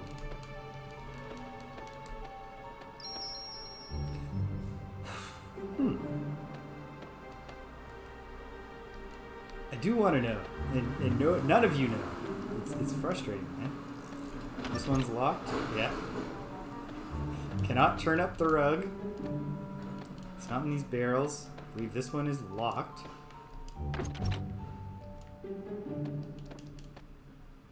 Well, another possibility is that by refreshing the screen up here, we'll have motivated door blocking guy to move. It's not how it worked out, but it's the key under this rug. It's not.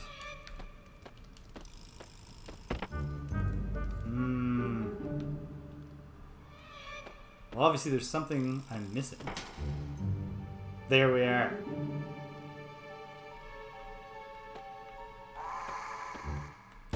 Oh, so obviously that's the ship, the kitchen, and there's a dumb waiter in the pirate ship to go to the mess.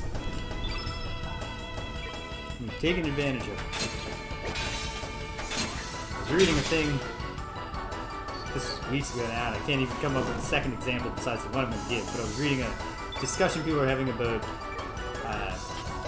tropes of fiction that just absolutely rely on pretending that something is not the way it actually is.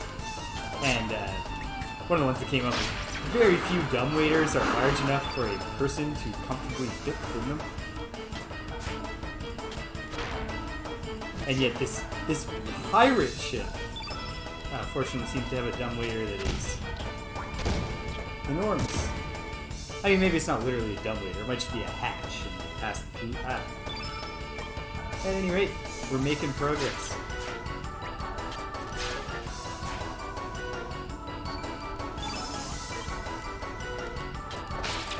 That's while I'm doing the fights.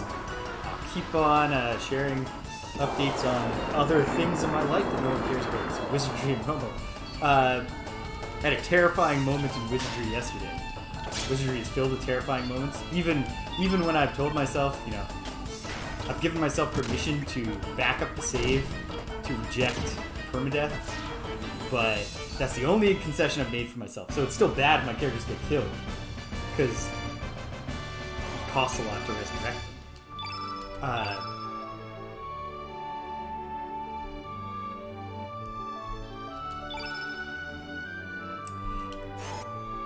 Yeah. That's certainly that is a trope that, you know what, in the 5th season of The Wire, there's a famous scene that was criticized. Like the 5th season of The Wire kind of like is great television, but the first 4 seasons of The Wire are like astounding, so like it gets criticized a lot. And one thing that was criticized in it was that there's a scene where a beloved character gets ambushed high in an apartment building, and he should just be doomed. And he runs and he jumps off the balcony, and then he survives somehow. People are like, "Oh, come on, we turned this guy into a superhero."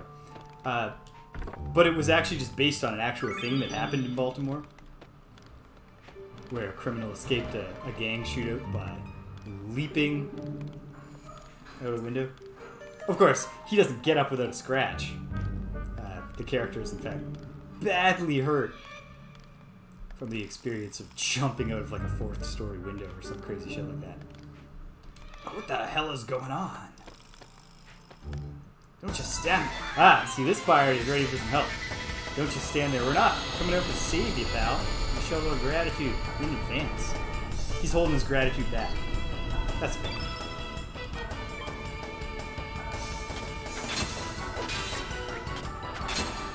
We're gonna Surge really get on down to business here.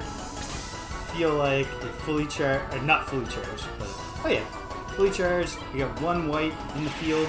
Photon beam +1. Come on, 1 hit kill, baby. Give it to me.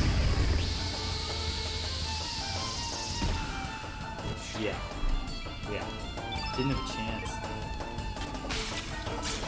Yeah, I decided, you know, you gotta eventually like explore the floors you haven't been to if you're gonna have to finish the game. So I decided, okay, it's time to take the elevator down as far as it'll go and explore the 1 floor I haven't been to. And while I was there was an NPC, like the elevator takes you down to a small contained area. And then there was an NPC in a little side room who was like, "Let me see your tickets." And then when we didn't have tickets, he was like, "Oh, I could sell you tickets for a fair price." And it was not a fair price. These tickets were very expensive.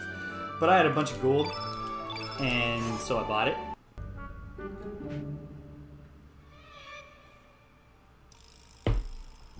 And the result was, "I'm sorry, but I don't have the key."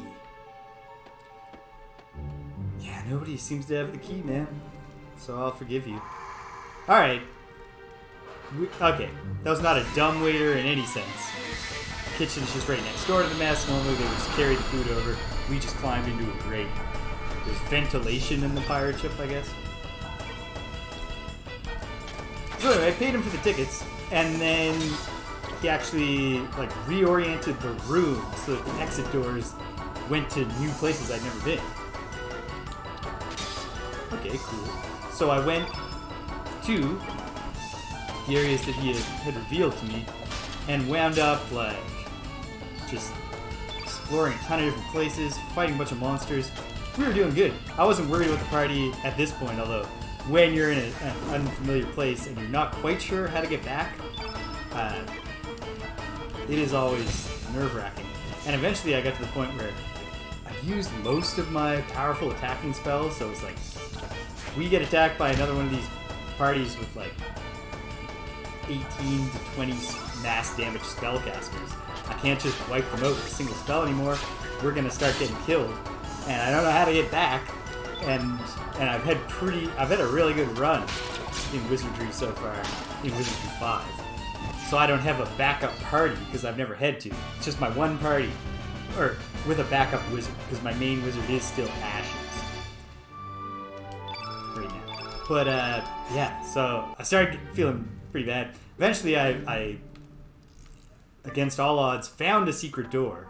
Like a secret door was where I was hoping it was, and it led back to very close to where the elevator was, but I was still on the other side of the ticket gate. And so I was like, but there were a bunch of little cubbies. So I was checking all the cubbies for hidden items and stuff. When I went into the last of the 8 cubbies, it had a slide which dropped me down to an even lower level. I was like, oh no, now I'm so lost. But fortunately, I bumbled around a little bit, and there happened to be another slide, but this was an up slide, so thank goodness. Because when I was like, I didn't even know there was a level 7 in this game, because Wizardry 2 and 3 I knew went from a 10 level dungeon to a 6 level dungeon, and I thought Wizardry 5 was like that, just with much bigger levels. So now I thought I was on level 7, but no, I was back on level 5, but I was still just in that space. I was like, how am I going to get back to the space with the elevator? As it turns out, I checked my inventory, and the person who had bought the tickets and then given them to the guy had ticket stubs in their inventory. I just went back to where he was and showed him the ticket stubs. He turned the thing around, we got out of there, but it was tense for a moment. Especially because I can give myself all the permission in the world to back up the save, and I don't remember to do it very often. So I probably would have lost a bunch of levels and stuff if I had to reload it. Okay. By the powers, how'd you guys get out? In the hubbub, man. Ah, forget it. We have more serious matters to worry about. Oh yeah? You have the key? Huh? Now what? You can't get through here. Monsters are all over the deck. What? A key? Hey, mateys. Who's on key duty? Oh, I am. Who said that? Yeah, I want the key for the door downstairs, eh? Here you go. Sweet. Didn't even have to answer a riddle or... Another way to get on deck is by going through the arsenal downstairs and making your way up from the outside. Hint. Of course, the only thing stopping me from taking the... Yeah, but the only thing stopping me from taking the regular route to the deck right now is a pirate just standing in my way. For no reason. So perhaps they could be even more helpful somehow. Or even nicer. Like, dude. Or is that the captain's quarters? What would the other way to the deck be? Oh, okay, we only have a downstairs key. So then why do they say there's only one person on key duty?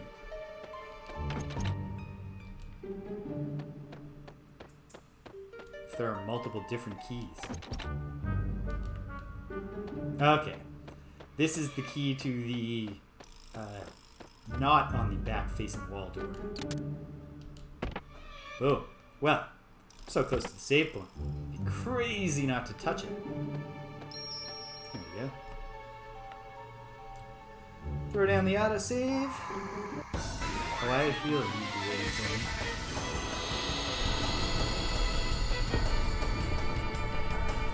In a way, these ghosts have a lot of patience and self-control. They want to attack us as soon as we're near. But I was already near when I was on the other side of the door. They're like, no. The other wraiths and bone warriors. What are these skeletons called? Crossbow. Oh, of course.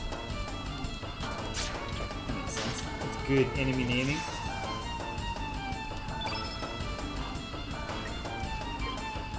The other monster groups can handle them on that side of the physical barrier that poses no actual restraint to us.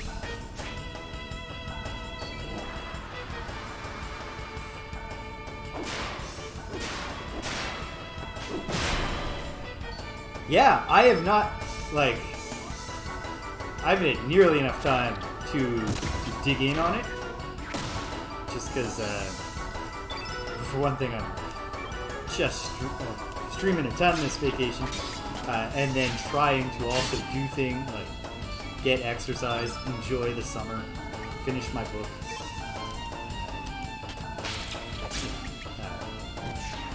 go to the spa with my girlfriend, otherwise acknowledge my girlfriend, eat meals, etc. But so I only even tried one of the new squads. I don't even know. But it was, I really enjoyed the new squad. I enjoyed the new enemies. There were some new missions, and yeah, they really just, they did exactly what you would, like, exactly what I just, sometimes when I was playing Into the Breach, I just wished was there. There's just a bunch more stuff that deepens and enriches an already deep and rich game. Really, really, excited to spend years slowly picking away at that content.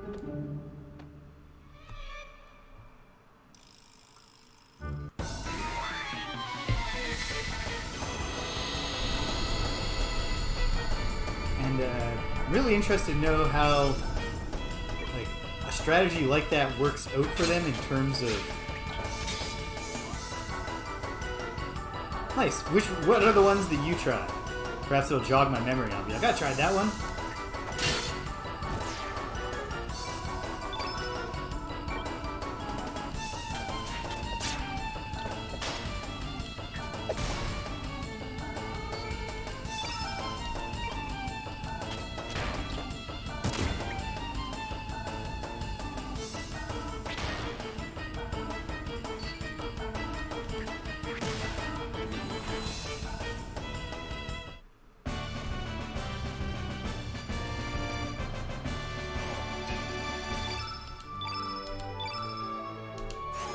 Hell Soul. Does Kid have any health? I think Kid's got some Hell Soul equipped. Allocated.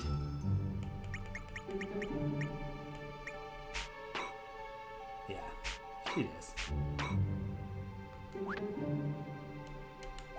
Ooh.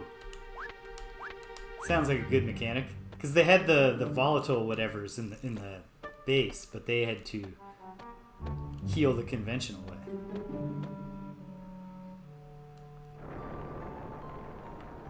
Here we are outside. So, if we get over there, we can get that treasure. In the name of Davy Jones, I can't believe you made it here.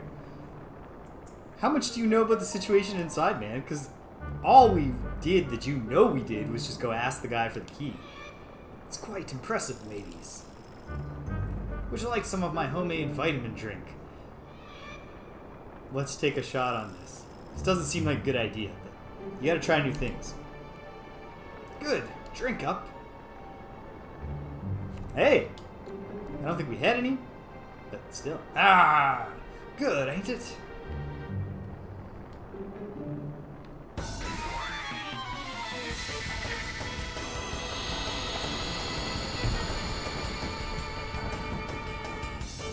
Single Wraith. Not intimidated by this in the slightest. I was hopeful. This still might get the job done. Then, don't worry about it. I'll like, there's no way I'm gonna, like, max anything out, or maybe not even, like, play enough to win with one in the near future. But in the near future, I will experience them, and then we can discuss them in greater detail. Just a tiny little bit of leather on that Wraith. Oh, we can't even go in there. Arachnophiles. Cool. So neither of those I think are the one that I did. I don't think the one that I did was hurting themselves. I don't even remember what their gimmick was. Zetsy Fly. Oh dear.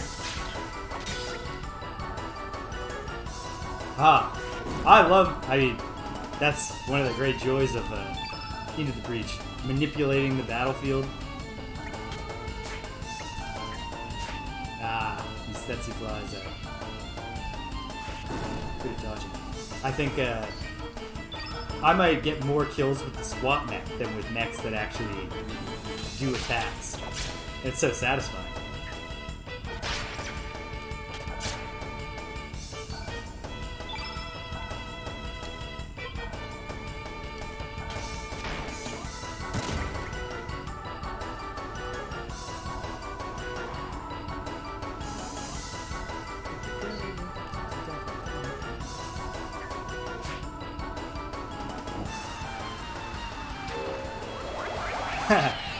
Nice. Just such a tight... it's quite an accomplishment, really, because the game itself is already an accomplishment in just, like, extremely tight game design. And to then add as much content as they did, like practically doubling the amount of everything in the game. And so far, like, I haven't played it X amount, but also I've read reports that you seem happy with it too, that they haven't broken the game. Must have been a lot of balancing went into that task. I'll be interested to hear how it works out for them in terms of generate enough new interest to sell more. Does it just build goodwill among people who are already playing the game? I guess I should look at the Switch bestseller charts, Steam bestseller charts, if I want the answer to that question.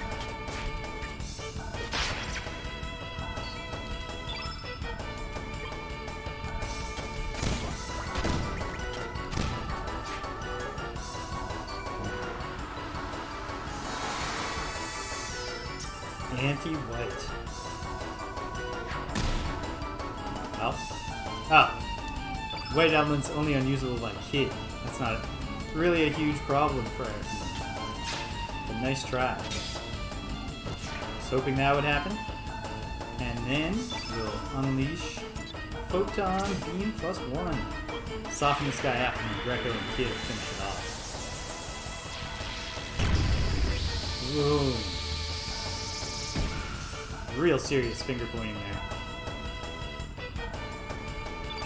Oh yeah, it's I think a lot of the big indie hits have done similar things like that. I know that what they did have in terms of updates to Hollow Knight, I think were all free. I can't say that for sure, but they were all free to me when I bought the game. Finally, years after I probably should have. Won't make that mistake with Silksong. I'll be drowning in Silksong as soon as it's released. Can we go in there? No. Can we go in here? No. There's nowhere to go but down. Can we go down to go up? Hey, pal. It's possible we could have evaded that.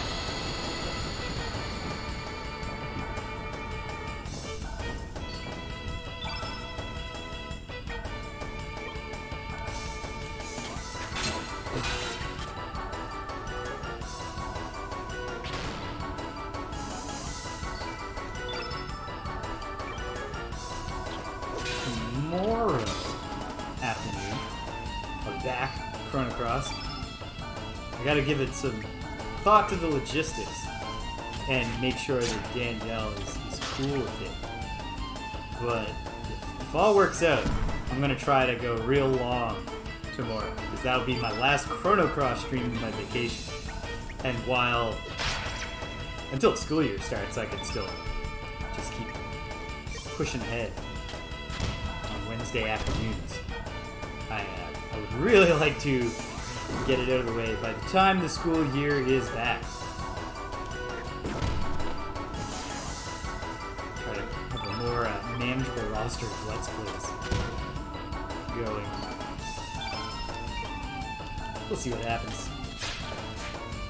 Also, given that one of my current Let's Plays is Quest for Glory, and I'm already around 50% of the points, so that one probably won't go on too long itself. Although I do, after I ended on Sunday, came down with a dreadful feeling that I might have put myself in a classic Sierra unwinnable state. Not as nearly as cruel a one as your most famous King's Quest V examples. You used the pie to stop the cat from eating the rat? Well, now you can't beat the Yeti at the end of the game, but you don't know that, and you don't know why. Just absolutely cruel stuff. Okay, can I evade this guy? Because this is just Yep, okay. Not really super exciting. Fight to be going through. Yeah, we're even lower in the hold right now. Oh, great. These guys are scampering everywhere. Well, let's Oh.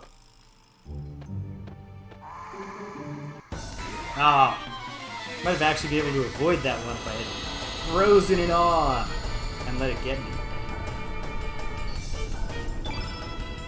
Oh, this isn't too bad of a party. You take me down. I do like, because of the way the character development works in this, a lot of games that allow you to see the enemies on the map and thereby evade combat actively disincentivize you from doing so, because you need experience points to keep leveling up so that when you get to the boss you'll be tough enough. But here, where the development benefits from most battles are modest at best, you feel like, okay, I fought enough of these dumb little bugs. Well, now we can play with the part of the game engine. It's all about figuring out their movements and trying to get around them without feeling like we're kneecapping yourself. That can even be a struggle, like in a pen and paper RPG. You're playing you're DMing or not. You're not DMing. You're playing D&D. No, actually, it is more of a problem for DMs. If you want, tell us, Stimpinski, what'd you have? Yeah, you might want your players to be trying to think of cool ways to get around a battle. But if they don't know that you're going to, give them experience point rewards. Oh, nice.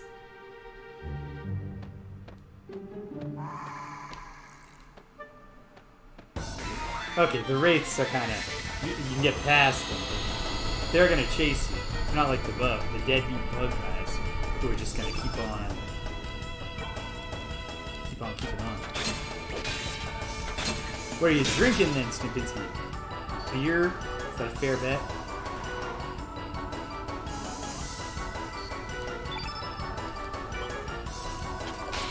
What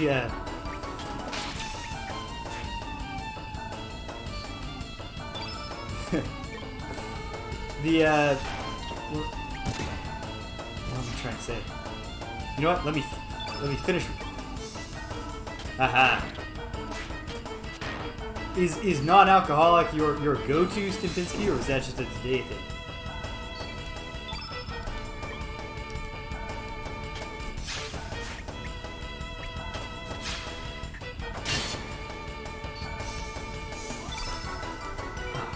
Okay, so finishing my thought about what even was I saying? Oh yeah, the tabletop RPG.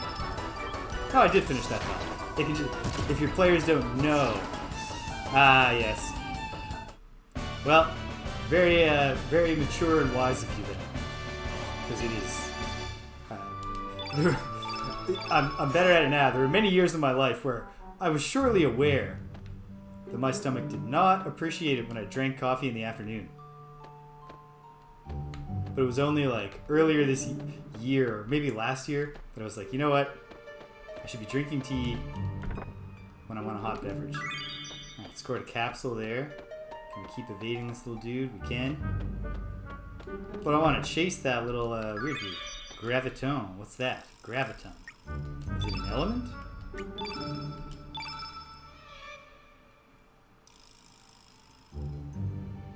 Alright. I'm ready for it, waffle syrup.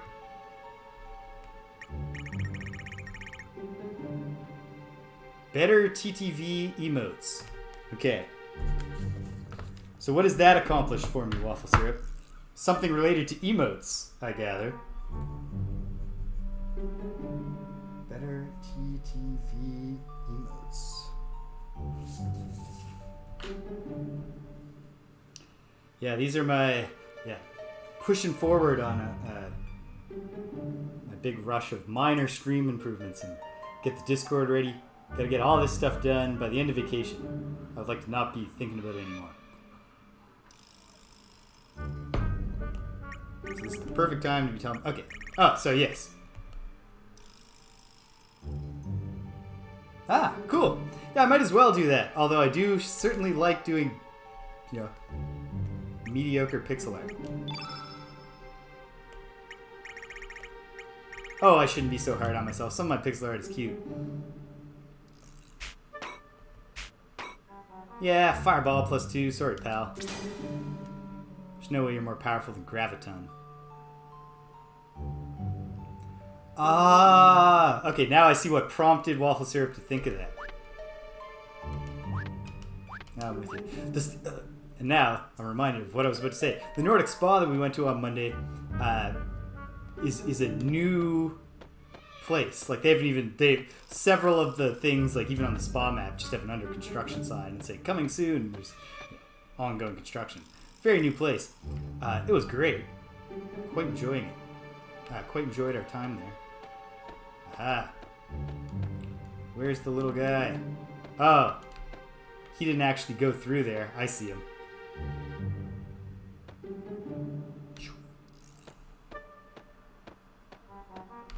There we go. Successful evasion.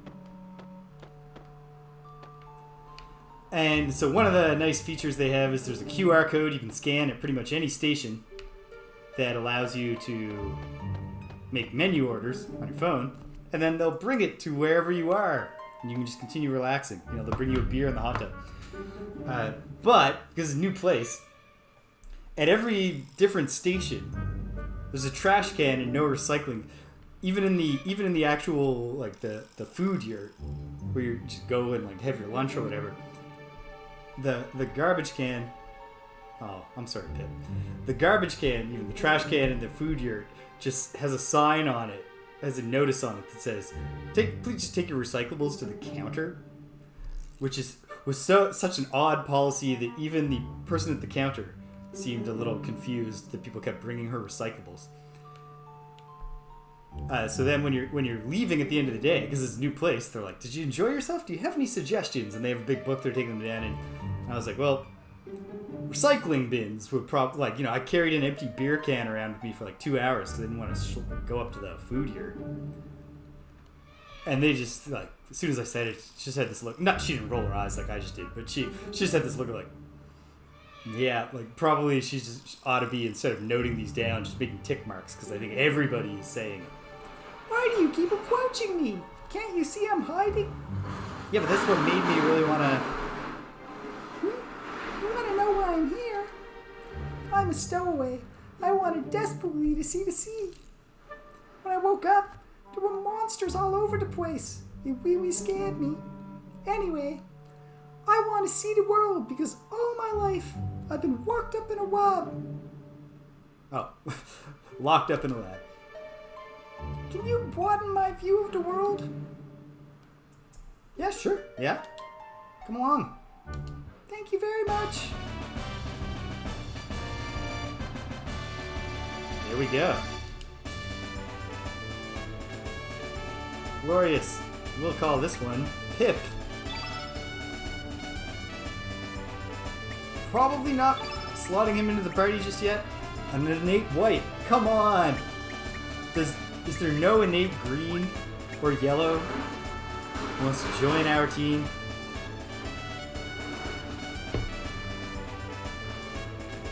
Okay. Yes. I'm sorry. Yes. Pip joined our party.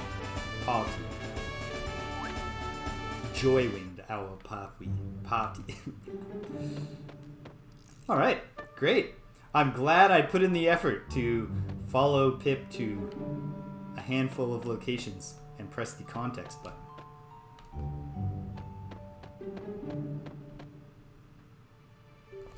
And away we go.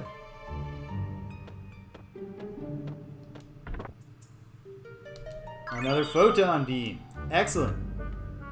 We'll save that one for Pip. So I don't have a ton of white elements for decking him out. Also, it turned out there was no need to make note of where that originally inaccessible treasure chest was. The only path was going to take us through it.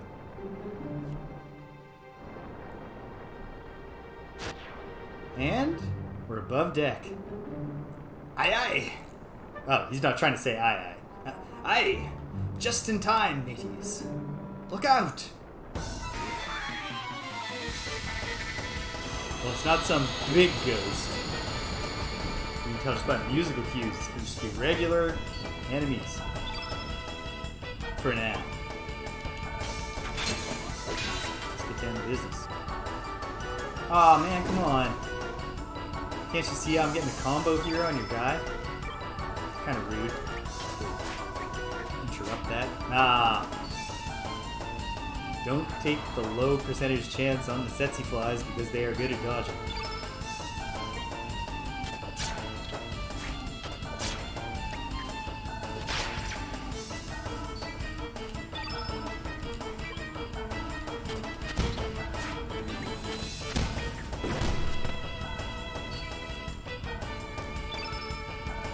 Koopa, I'll say again in case you're there, because I think you were away at the moment that I asked, but you said you were thinking of streaming more, and I was wondering what you were thinking of streaming. Toss that egg. Let's see.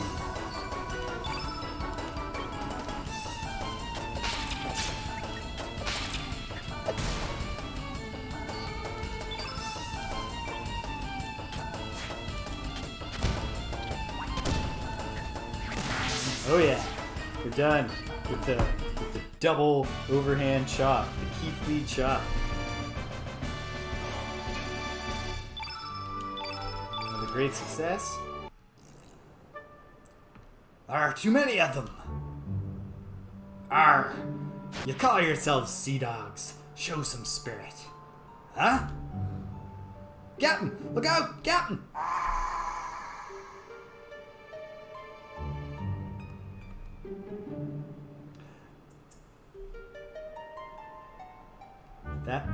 That's it's one of the big challenges, right? I found one thing that the streaming has really helped me with is committing. Once you feel like you've made a commitment to other folks that they're going to get to watch you play an entire game. But like...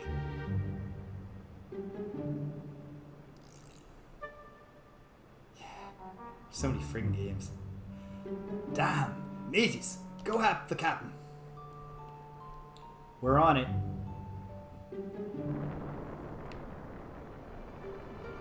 Get your stinking, ghostly hands off me! Oh! Fargo let loose. Arr! Looks like we got a big one coming. Yeah, that makes sense, just in terms of the dungeon pacing. Damn yarm. Your name's Serge, eh? Go take the wheel.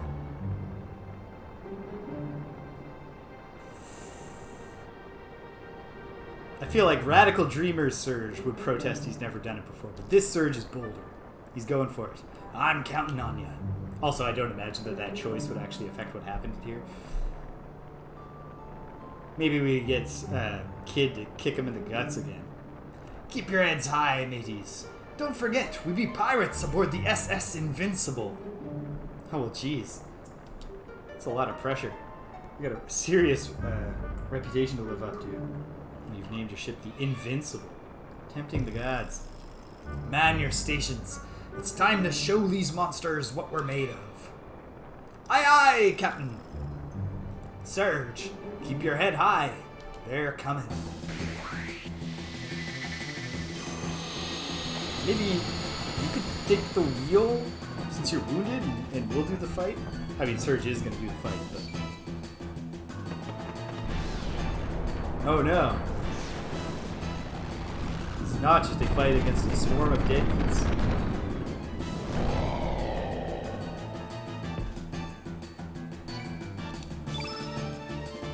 Dead head. And not be, really, really dedicated to the hits of Jerry Garcia. Yeah.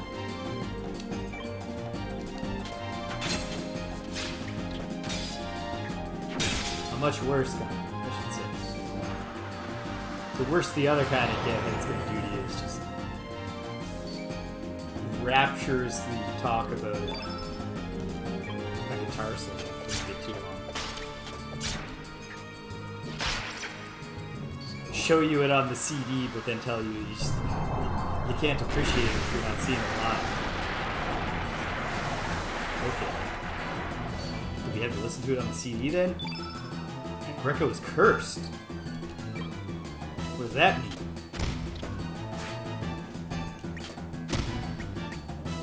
Nothing good, to be sure. The only... he's not even ready to use a white. The only white he's got is recover all that we're certainly not ready to use yet, so take no damage. Even if I would like to be seeding the field with some white. Oh my goodness, this is gonna get bad quick if we Leave all that black there.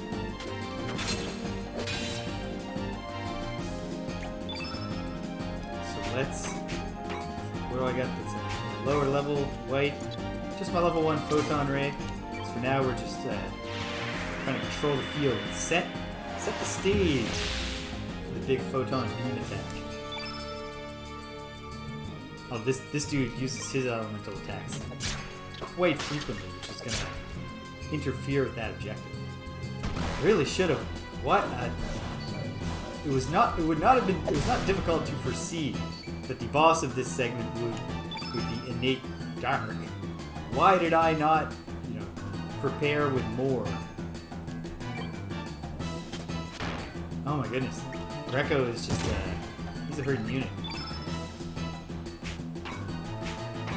Recover. It's still too early to throw to recover all that. And this guy's not. Ah, he is. Okay. We're not going to deal with getting a fully charged white off is not in the cards. So I think what I'll do instead.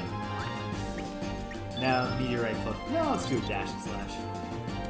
We'll see. Maybe we can get around to Surge again with 2 whites in there, but I think it's unlikely.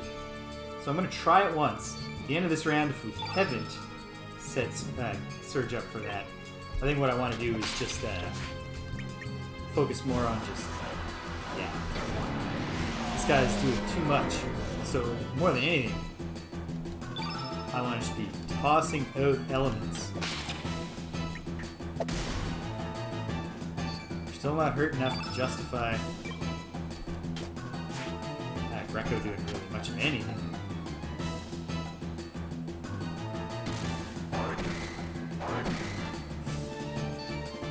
Well, there. Thank you for just wailing on Kid there, because now we can use Recover All, and Surge should get to pop off Photon Beam with 2 white in the field. If you can land 4 attacks, or 4.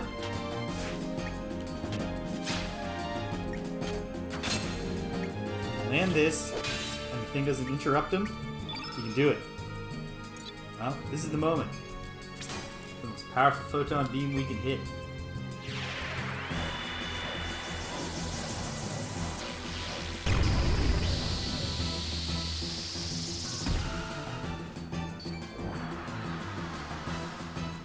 It wasn't much. It wasn't much to write home with. I guess that halves of elemental damage thing that he did earlier was still in effect.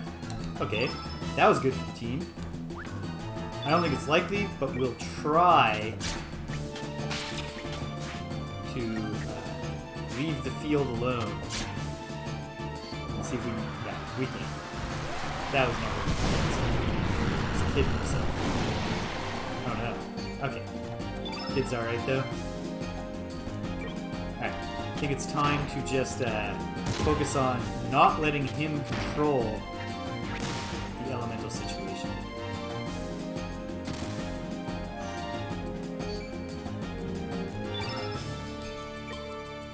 Actually, it's time for big heal. Don't want to use my Recover All. So I have a lesser. No, I should provide +1. Okay then. What do I got? What do I have for healing? Could use Recover All. Nah. Let's keep it simple. Oh, but that's gonna recover a small amount of HP. Okay, fine. Fine. I'll use my Recover All now.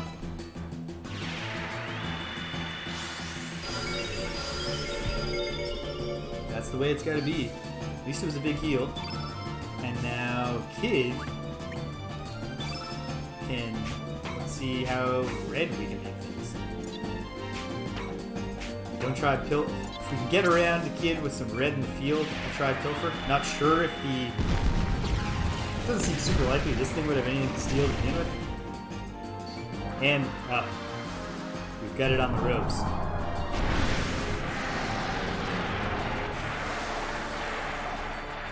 Got the death stench.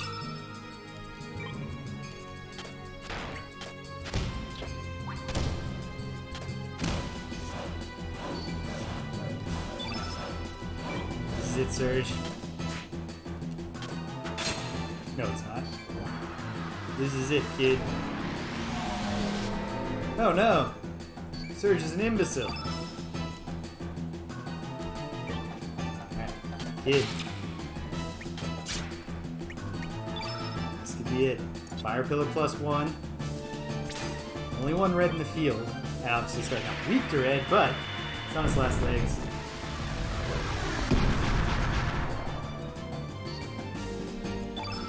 Those are sturdier legs than we might have hoped. You know what?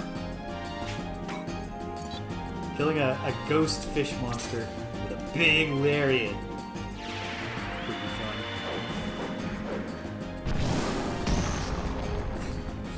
Yeah, that animation is made for the standing humanoid enemies. A weakened kneeling humanoid enemy or a fish ghost. It's not as compatible as you know.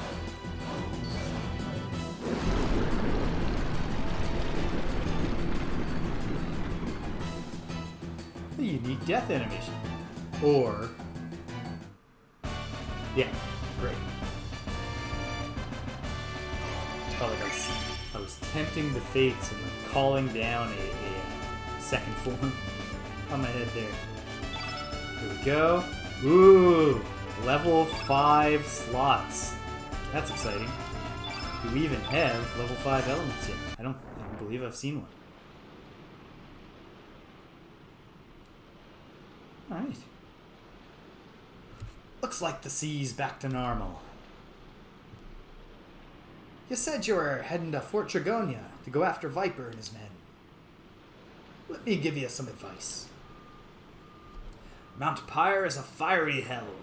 Without any protection against fire, you'll lose strength fast. I suggest you go see the water dragon for his divine protection first. Although I haven't heard much about him recently, I wonder if that dragon's still alive. Actually, I haven't heard much about the other dragons either. And those monsters we just beat. What's going on nowadays? I tell you, even the sea seems to have changed her nature. I swapped the pronouns there because, come on, a pirate captain should, personify the sea. Anthropomorphize the sea. It's probably because we human folks have come around. Yeah. I don't need this mushy trash talk, this mushy talk from a pirate. In the name of Davy Jones, what have we done? She just said she's not into your environmentalist brooding, Captain Fargo. Okay, so we can stop by for a visit anytime now.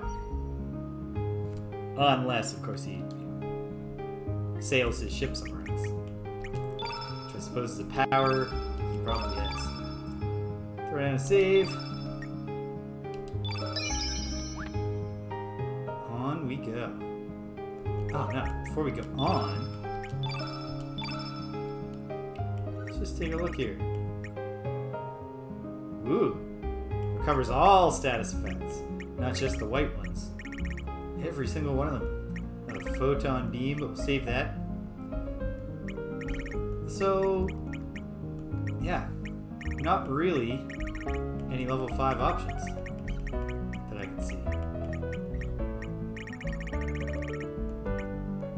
Well, when I get to another, dungeon area, we'll take a look and worry about deciding what to allocate there. Water Dragon Isle.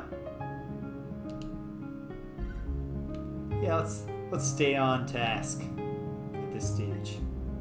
Actually, as soon as I say those words, I'm gonna run to the washroom real quick. I'll be right back, folks.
And we're back. Let's see what's happening here on the Water Dragon Isle.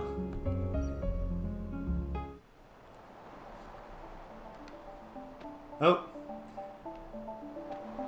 Looks like there's going to be some combat here.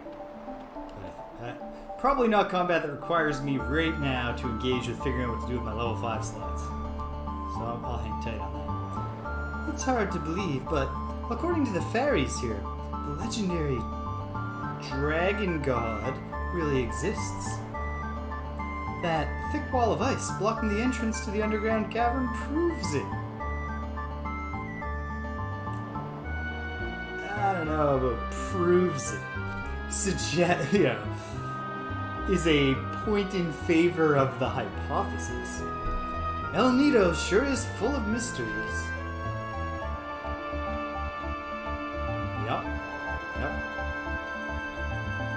It's a mysterious place. Excuse me. The forces of nature are astonishing. This place where we're standing was covered with water just a few days ago.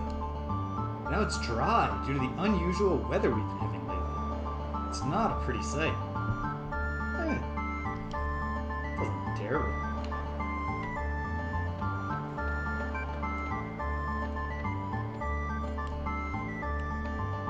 They didn't make me work for this trip. Iron. The time will come, and probably fairly soon. For all, iron gear might be the next step up from copper. So I'm glad to be financing. Okay, obviously this is no. It looks like a rock face which we will climb. Apparently it's not. There's a cave entrance. That goes to a glade. Check out the full screen first before we head anywhere else. Climb up here. Up here. And get a treasure. Have some more iron. Alright. I'm gonna predict and need glue. Yeah. But I'm thinking that.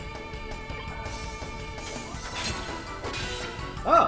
This thing's got a carapace. Seems to have pretty good physical defense. Pardon me. But let's see. Not a bad idea with a new enemy to take him down with pure physical attacks first, just to get a sense of how doable that is. And give him a chance to show us what he can do in case we get into a situation where we have multiple Scorpioids and something else in that.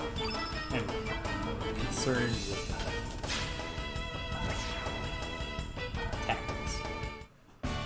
Know how to deal with them, how urgent it is to deal with them, what to do to defend ourselves. Got a feather? I guess that thing must have eaten a bird recently because it didn't look feathered itself. More iron.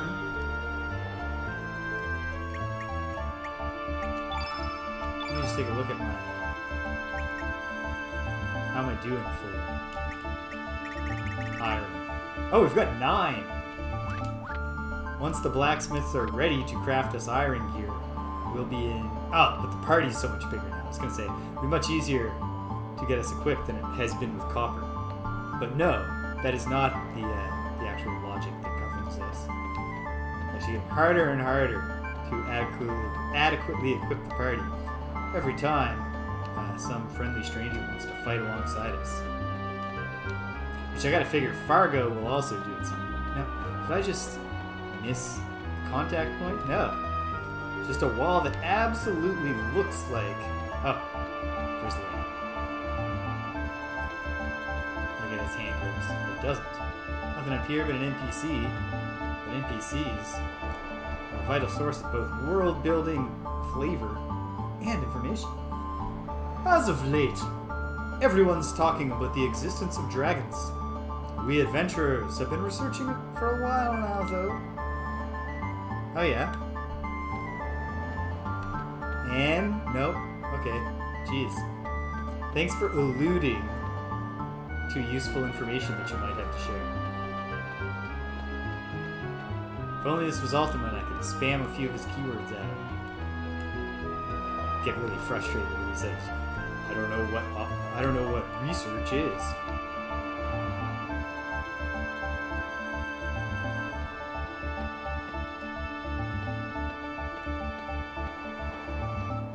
Well, everything I know about the world tells me these are the fairies the NPCs on the previous screen were talking about. Ooh, it's a character fairy, okay. Have you come to this island seeking the dragon god? If so, please turn back now. Due to the abnormal weather conditions, the fountain has run completely dry. This island, once called the Island of Springs, is desolate, as you now see. Well, sure, but we're adventurous heroes. Can we help? Although we can fly, we fairies aren't very strong. Fairy elbows us in the ribs until we acknowledge the pun. So we can't fly too far. It's a different story if we can catch the wind, but the wind is capricious, just like we are.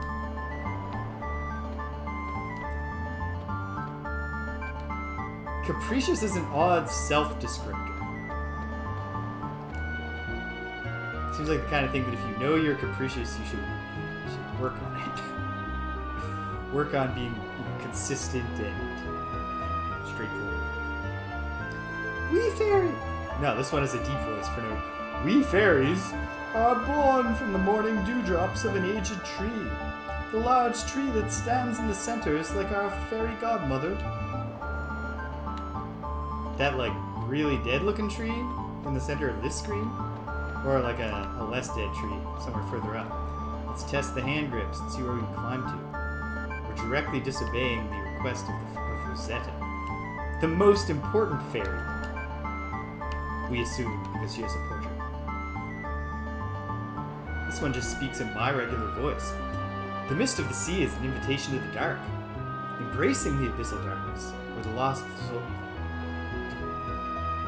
Embracing the abyssal darkness, where the lost souls gather. Did you hear? Did you hear? Did you hear? A small star fell into the sea of the Triplet Isles. That was a long time ago. Ooh, I hope there's no, what are they called? The Star Scourge beasts? Or whatever from Elden Ring. Until you get the hang of avoiding that charge. Oh, those are fearsome foes indeed. Okay.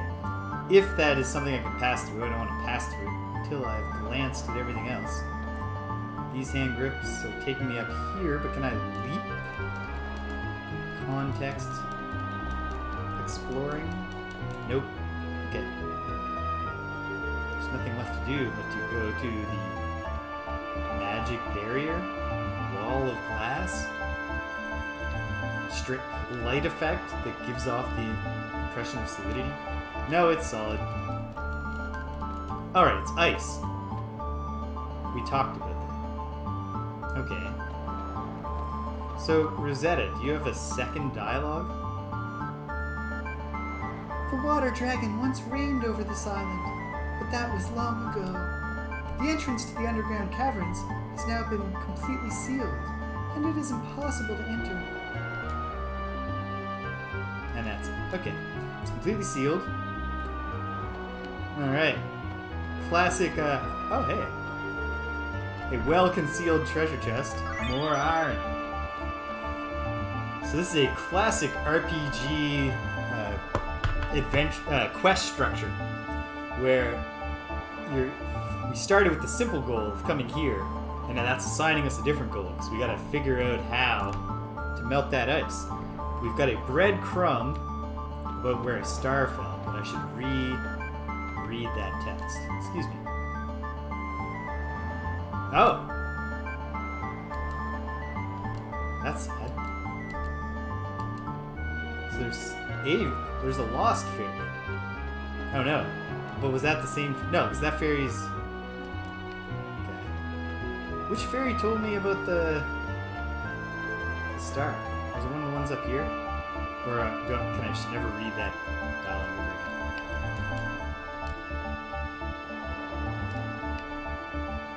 Yeah, we'll be careful. Listen, listen, listen. The bottom of the sea glowed. Of course, this is... It's an old story from a time when storms raged and the heaven and earth trembled. Okay. So, if we can find any indication... Wait a minute. Wait a minute. Can I get into a thicket here? No. Let's see if we can get a bead on this thing in the sea. After we pop back to Termina for a moment and see if iron weapons and gear are on offer.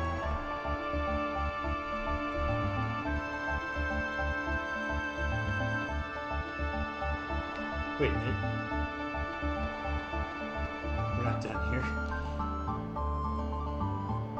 I found this thing at the dried up waterfall. It's kind of creepy, so I'll give it to you for free. No thanks needed. I'm hoping this is a skelly bone. Nah, don't mention it. I have nothing to do with it now, so see ya. Sturdy ribs. Yeah! I had a pretty good physique. Did I ever tell you I did acrobatics? Hey! That's right! I used to be a clown in the circus. Oh, is that memory just coming back to you? I could have told you you used to be a clown in the circus. So how are we doing on assembling Skelly? Who I assume becomes a party member? Okay, heavy skull, ribs, pelvic bone, his angry scapula. His shoulders bore a lot of hatred. Perhaps the owner hated himself. Well, wait, I gotta look at this stuff. Okay, so Skelly had good posture, but was poisoned by self-hatred. Yeah, that's what he did. Okay. Neat.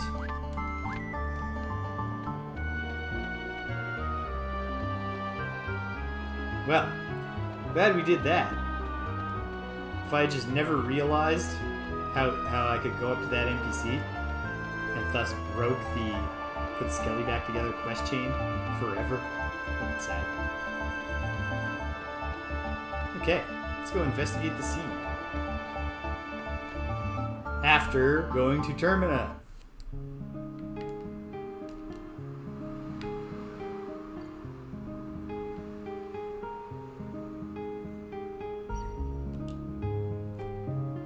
And we also have the ability to go to the demi-human island, but it does kind of seem like their intense hatred of us might make it a bad idea to do so. We don't have Korch's permission to use the docks, I guess, in Termina. We have to moor up in a glade and hike around. Is there any reason to stay at the inn? Of course not. Oh, of course not. So, I mean, I should go to the shop, just in case the shop is offering better elements, or even just wasn't paying enough attention before. How may I help you? Well, do we have anything great? No. Okay, that makes sense. Tell Yuri we said hi. The blacksmith, who is this way.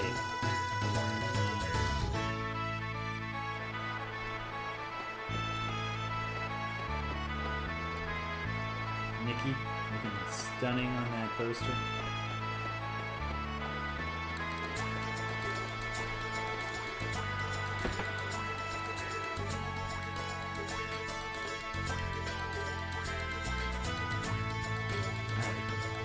Welcome.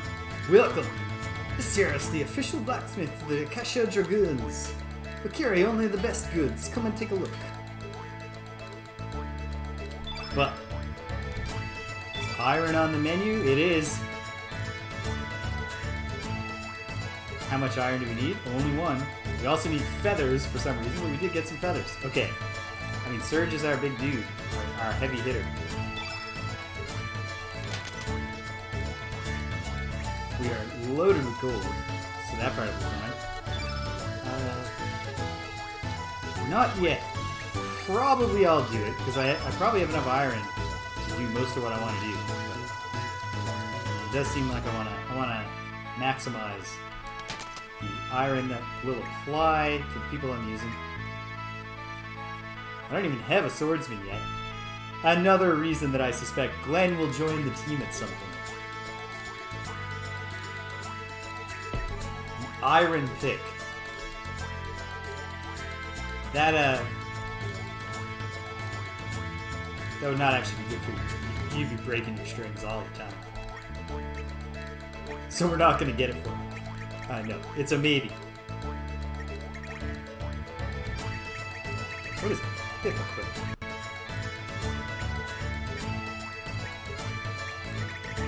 Oh, I saw it. Gloves. Interesting. But I already have one of those stockpiled. Let's look at the armor. Everyone can do an iron vest or iron mail. No, because iron mail requires copper. So, we got a two-step.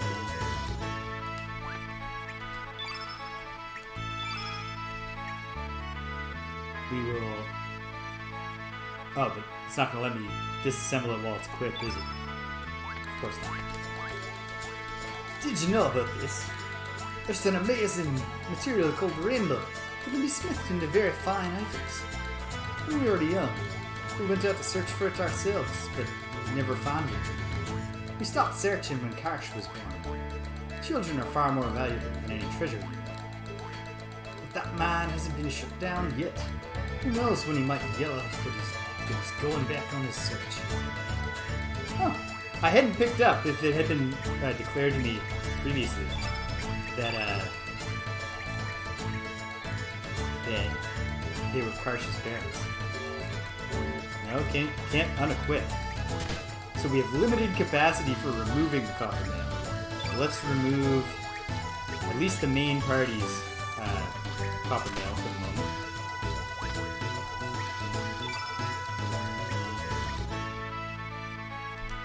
So I also got to look at the accessory situation. We want to disassemble all this copper mail. Oh, and of course my copper weapons will do the same thing.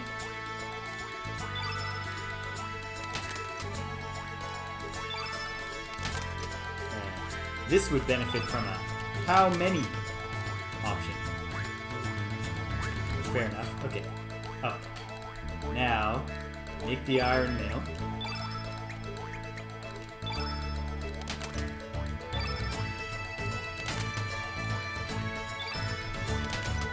That's a one-to-one replacement. In fact, that's probably a strategy I can rely on a lot for upgrading.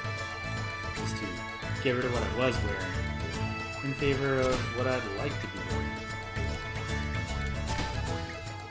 In favor of disassembling it to get the things that I can wear. Okay. But I can only deal with the equipment of the people who are currently in the party. It's kind of an hassle. But okay. Oh, do the weapons too. Oh yeah. It's even more accurate. I don't know. Oh, I didn't get the iron dagger yet. Now he's up to 34 attack. There. That feels more accurate. Feels like Greco's would be stronger than Surge. Hit a little harder. Okay. Well, I'd like you to disassemble some weapons here. Still don't even know who needs the sword. But yeah, don't need the copper swallow. Don't need the copper glove. I mean, I guess I do need all those for now. Okay. Now, what do you have in terms of accessories? Iron helmets, which we can't make because we have no screws. In fact, we can't make any of these due to for want of screws. So, let's get back to the weapon forging. Okay, get a weapon. A weapon.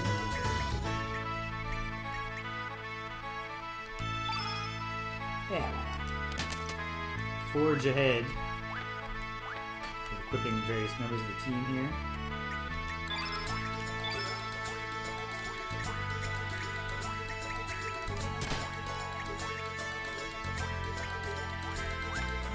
It's hard to...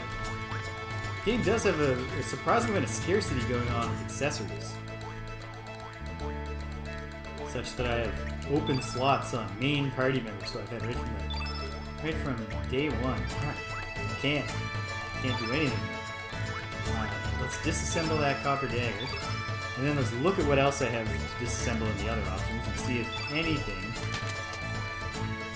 in any of this stuff, we get screws out of any of this. No screws involved in the creation of any of our weapons or any of our armor, but yeah. So helmets do have screws in them. So we'll disassemble the ivory helmet.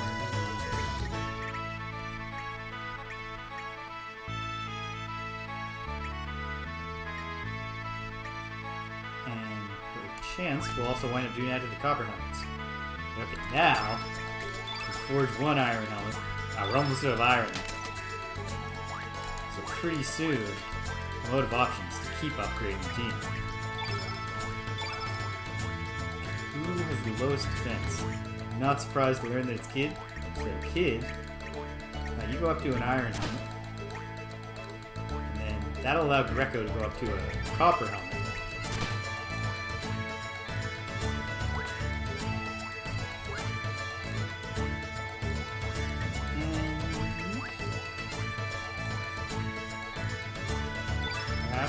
I will just wind up, for now, stockpiling a couple of iron armors for when I do choose to rotate the team.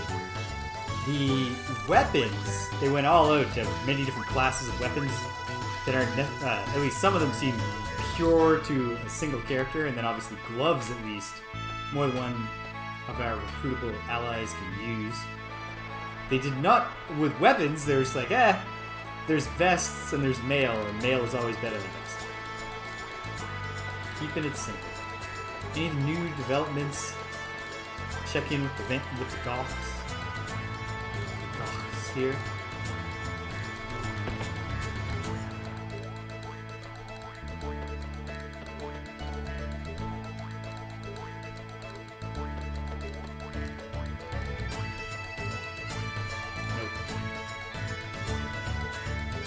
That's not what we're trying to do, sir. The only thing we want to do involving your treasure is, as I've mentioned, make me realize that the real treasure is your relationship with your son.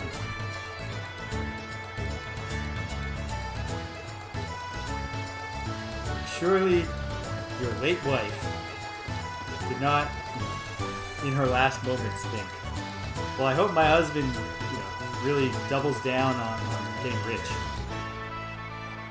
Probably thought something more like, take care of our boy, little Van. Okay, well, that was a move in the right direction for the team. And now we got to explore the sea and see if we can find a fallen star. Or, failing that, anything else.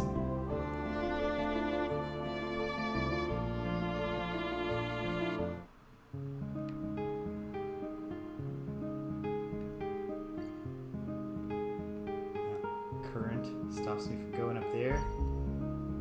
That's Sky Dragon Island. Guy's Navel.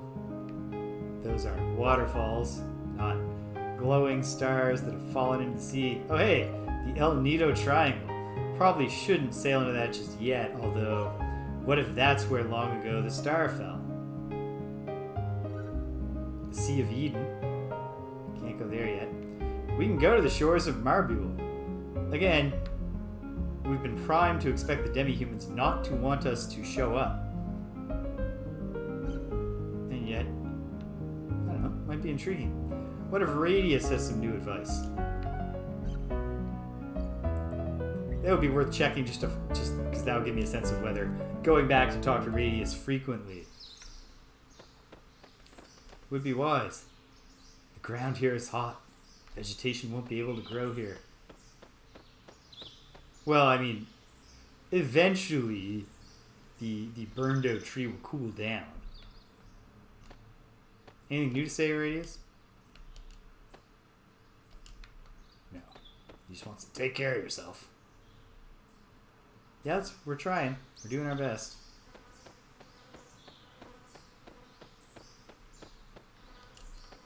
Yeah, no vegetation. None. And what was this place again? It was something foreboding sounding. The Isle of the Damned. Yeah, we'll steer clear there until we're really steered in that direction. And this, of course, is the way to Mount Pyre, but we shouldn't go there without the favor of the Frost Dragon. So heck, let's try the one locale that isn't a Dragon Isle that we can still go to right now. That also isn't a scary sounding Doom Island. There, yeah. Didn't need to go all the way up the hill. Hey folks, don't mind us. We're just the kind of people you hate the most. Get out, humans! Oh, ow! Come on, man. What did he throw at me? At any rate, like, you could have given me a chance to just leave when you shouted at me before you started the physical abuse. Words are hurtful enough. The perils of just chugging iced tea to deal with the humidity. I'm going to take another brief intermission for this. I'll be right back. Hang tight.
Back on task. Okay. Sailing into the El Nido Triangle. See if a star might have fallen here that can melt a big block of ice or something. I don't know. Ooh. This is a beautiful composition. Oh, cool. We're controlling the boat, but because we're in an action scene, we're in a place, we can actually see the characters on the boat. None of them seem to be contributing to the steering or the anything. And you should not. You really should be sitting. This doesn't seem safe. I'm just gonna sail around here and see, does anything happen?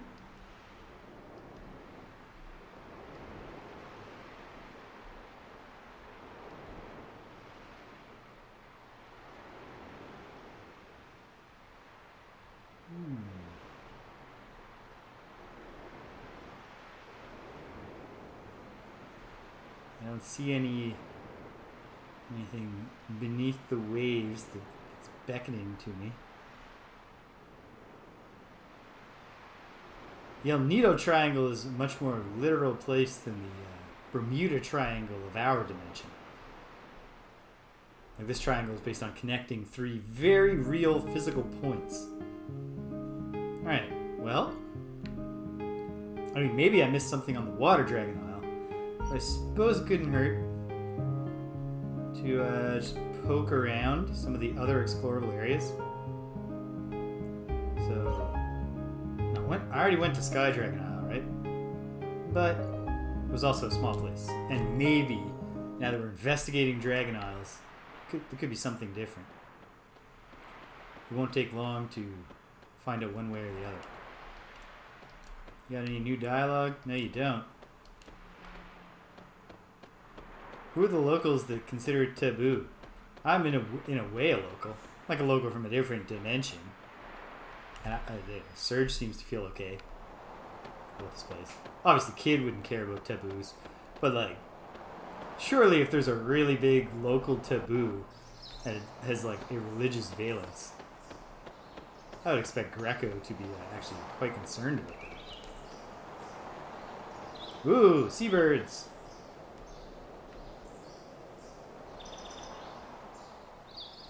But the bird sounds we are hearing are not seagull yelping.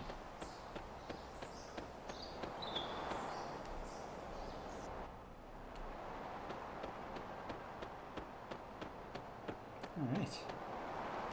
Well, thanks for nothing, Sky Dragon Isle. Nothing but some beautiful scenery. Just not nothing. Would it kill you to also have a beautiful song? Not that I don't find the white noise soothing. Well, I mean, they specifically mentioned the Earth Dragon's also gone. Let's see what's going on in his isle.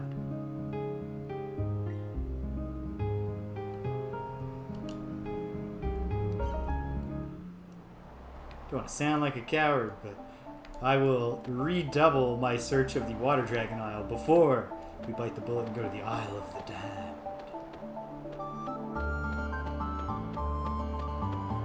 If we go there and it's just, you know, like a punk band where the singer has a really theatrical voice, I feel silly for anyone that's singers.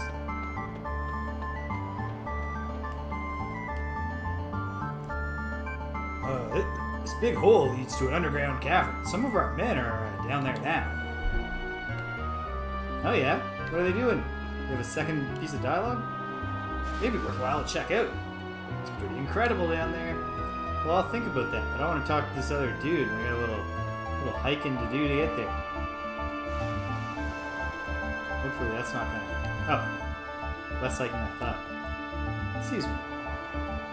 The locals call this island Earth Dragon Isle, but it's also known as the land where the dragon sleeps. Our investigation has revealed nothing about this so-called dragon. Could it be a hoax? It could be. It could be a metaphor. It could be a thing where the dragon is, slumbering. There's lots of possibilities. Alright, well, go down the hole. You only live once.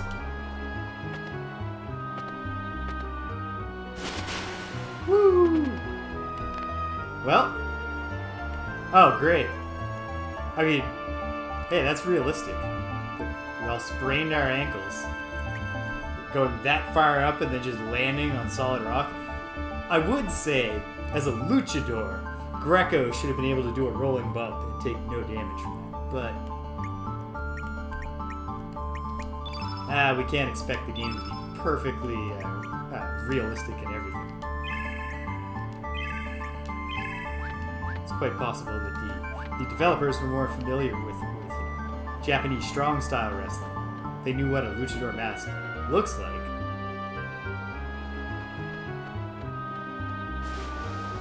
We go in this hole. You only live once. I think, especially for a well, actually, maybe it's not fair to say for a JRPG of this era, but the game certainly does allow a little freedom of exploration, which I like. We're on a fairly linear path for the most part, but We can poke around. Like, I don't actually think that this is where I'm supposed to be right now. But they've let me come, and I can see what's going on. I can't believe people would actually come down here. What are you?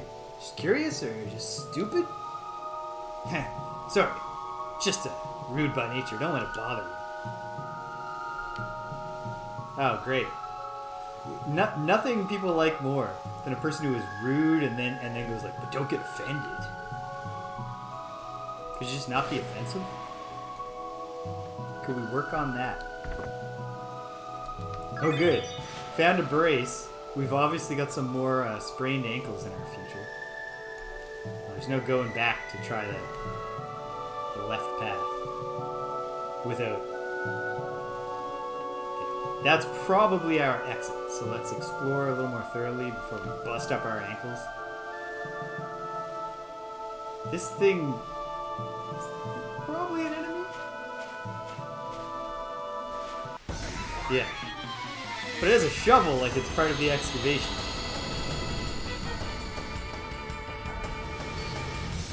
Ooh, get to try out my iron on this fossicker.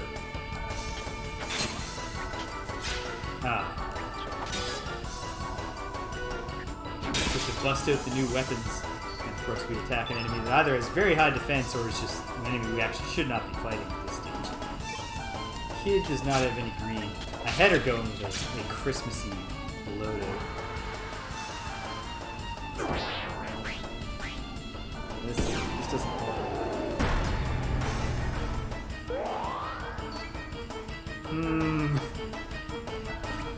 No green, no green. So, obviously, if we don't wrap this combat up quickly, which I do not believe we're going to, Greco is going to get bombed on. Does Greco have any green? I don't think he does. I'm not a... oh, he's got... Oh, it is an attack. It's not a great attack, but mostly I'm concerned with setting Surge up for a better one.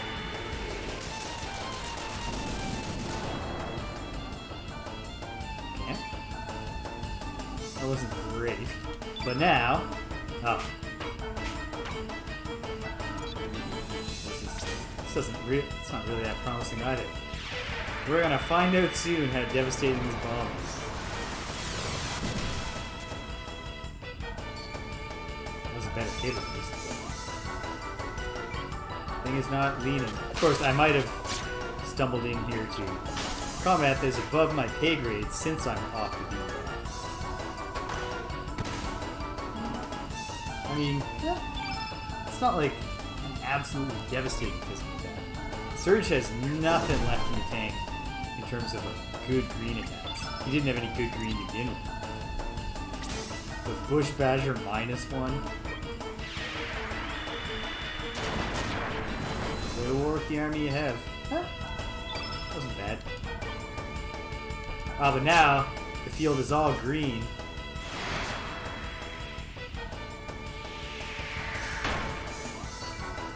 Okay. It's like a hot potato kind of thing.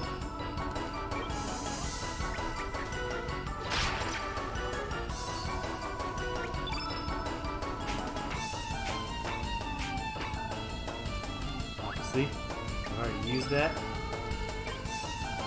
And Surge doesn't have anything, so this all-green field is going to do nothing for me anymore.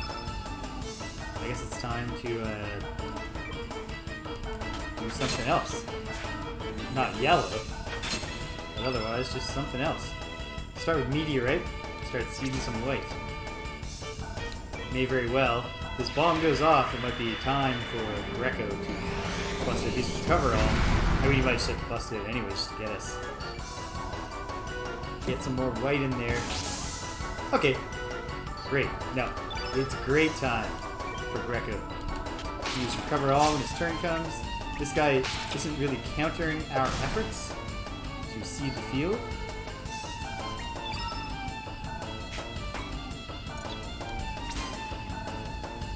Now he can't, unless he gets 2 elemental attacks in a row. Otherwise, we're doing the Surge. Oh no. Surge has to be accurate here if I want to hit with a big, strong photon beam. No, wait. You can't.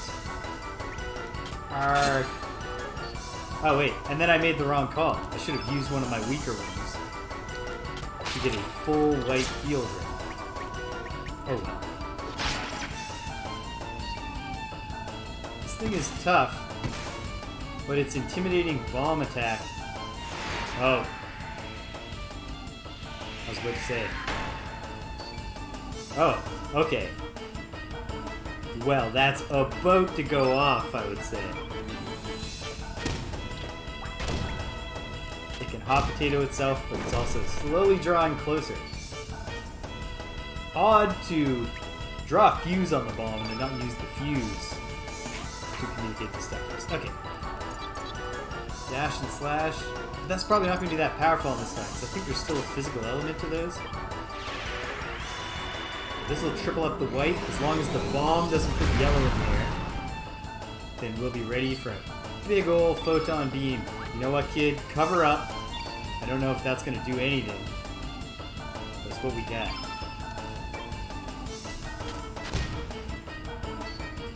Okay, come on. Alright. Arrgh. Can't do it this time. Stay in your guard. Faked us out. But still hasn't gone off. What's the story with that? Oh man. It's like that Simpsons episode that ends with the mafia fight. Mafia fighting the Yakuza on the lawn. You know that guy's gonna do something really cool when it happens. Oh no, Surge. It is element time. Alright, photon beam +1. Triple field effect. And this thing, this optional enemy, is hardy, but this should be our biggest hit yet.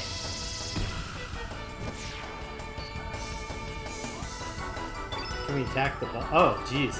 Probably should have been attacking the bomb. If we can get back to Surge before it detonates. Oh. Oh! Okay, that's... The fuse is there to... I don't think we should advance the fuse. We should try to get the thing entirely dead, right? Hit it big. Oh no. I have to advance the fuse for Surge to have anything big to do.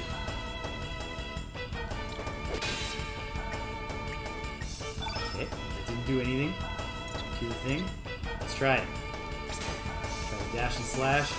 All white field. Hopefully, this destroys the thing before it can explode. Oh, wasn't that good of a hit.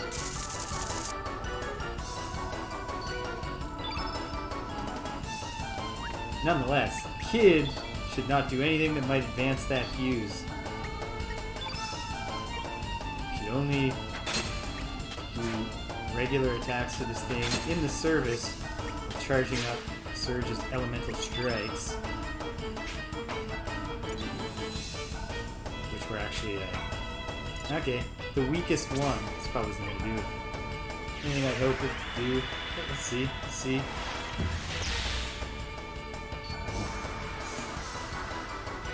And then it suicides.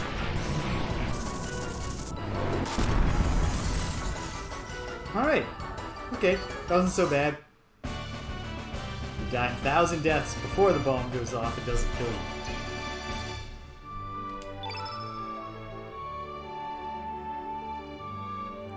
That window is just so much brighter on screen. Probably that's another thing I should be thinking about here. How can... I could flip the entire room and I just have a wall behind me. Solve the problem with the window once and for all. That's a lot of furniture. Okay. Jeez. It's one of those things where I now wish I had been paying more attention to what I just got from this thing. Do I have a cool new element?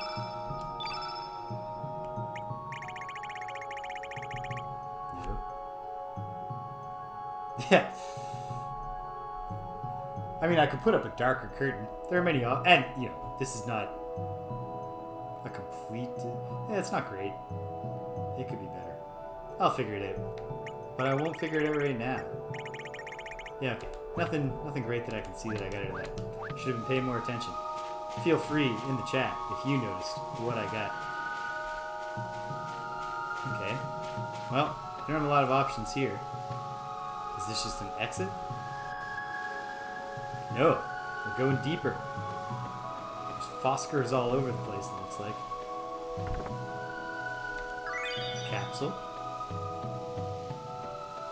We'll avoid the Foskers such as we can, because they're very long fights. This one's guarding a treasure. Can we get past it? One way, yes. Upheaval.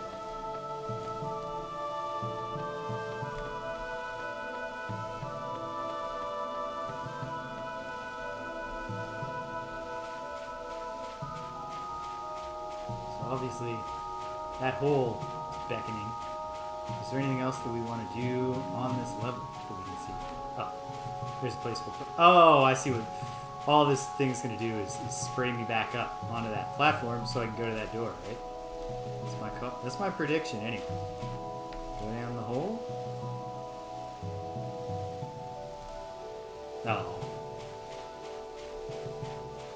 It's not active. I don't know anything about activating it, so why don't I look around a little more down here. Just see if there's anything going on that catches my eye. It's not really. Okay. Come on, Surge. There you go.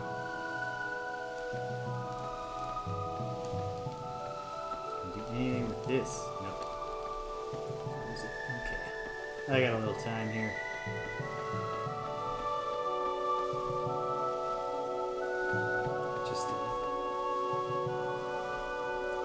I don't expect there to be anything about this, so hopefully I can avoid combat here. Yep. Excellent. Well, put a pin in that for now. It does seem extremely plausible that this game will eventually summon us to the various, the plot itself will take us to the Earth Dragon Islands. Or the Dragon God Islands, including the Earth Dragon Island. So, let's, I like that, the game itself, like, remembers, the party remembers what this hole does. And so it's not a hole to us anymore. Now it's a sand boil. That one, and the heroes were ready for it, so they didn't sprain their ankles. Good stuff, team. Alright, well, this was a fun little diversion. But I don't know that it's advanced our cause. This tiny little island seems like a thing.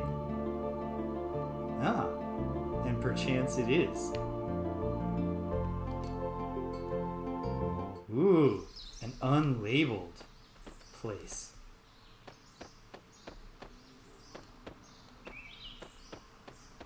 Just a little home in the forest. I wonder what's happening here. What could this be?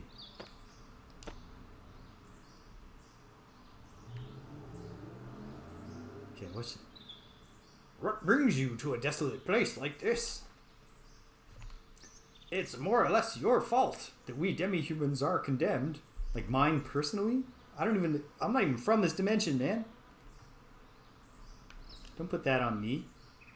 There were a lot more of us when I was a kid. We used to live south of Arnie Village. We used to go play at Divine Dragon Falls. I wonder if it's still there.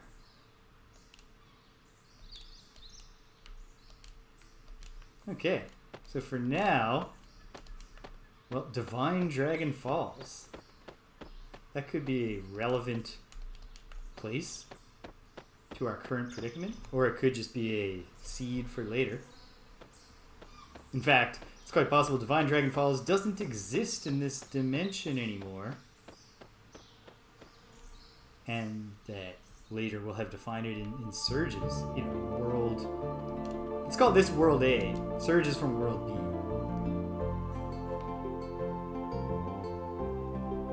Okay. At any rate, learn an important lesson, which is that there are areas that aren't announced to me by text on screen when I approach them.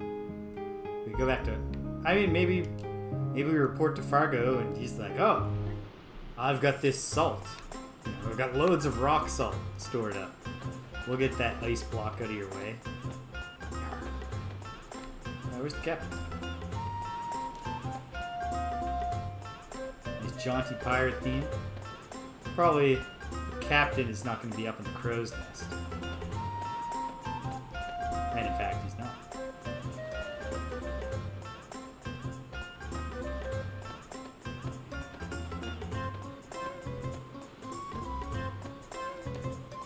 Talk to the NPCs. How goes it? Just dropping by.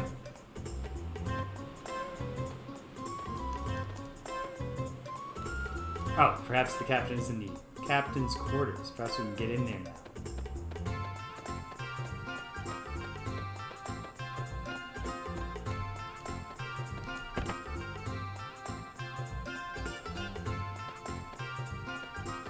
Hey Fargo, you know anything about this block of ice? Ahoy, mateys! Make yourselves at home. Nope, guess not. Ooh, the window effect. Surge checks his hair, sees if he has anything in his teeth. Does not want to be hanging, you know, doesn't want to spend too much time around a kid with his teeth all full of spinach or whatever. Ooh. Can open doors we couldn't open before. To what end? It's just lodgings. Bunks. Okay. Oh, you know what? The fact that the area is opened up a bit makes me want to go around and look at the places. Obviously, the kitchen already existed. What's new done? I can't believe they put me in charge of the kitchen just because I lost the poker game. They know I ain't no cook, so they should stop griping. He's right about that. That's fair. I mean, you know, presumably in this poker game, he had the option of not anteing up when they put becoming the ship's cook as part of the wager in the pot. So I have no sympathy for him there. But if you're gonna, you know, force a guy getting sick of eating fish every day, you're in the wrong line of work, my friend. Yeah, like, you make a guy who's not the cook, force him to be the cook as a rib, and then get upset that his cooking's not good. I mean, hopefully it improves with time, but like, doesn't seems like too much to ask that he turn out to be a prodigy.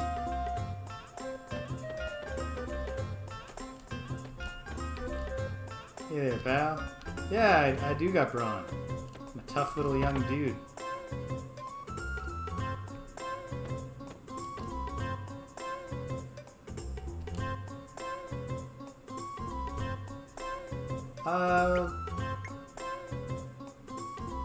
Not just yet, Pip.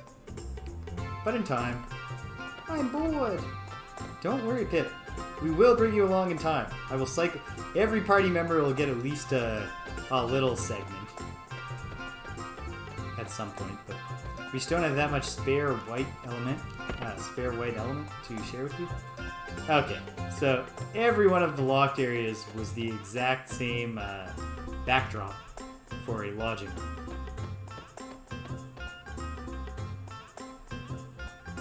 Not super exciting, but okay. We've eliminated the backtracking possibility as a solution to our ice block dilemma.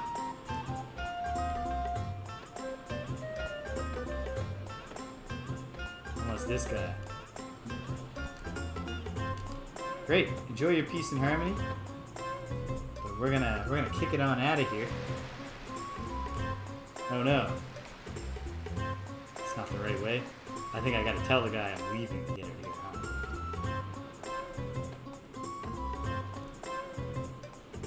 Just about to leave. We're on our ship. Excellent. Okay, check out the Water Dragon Isle once more. Can't dock in the Sea of Eden yet. The residents of Marbu want nothing to do with us, and fair enough.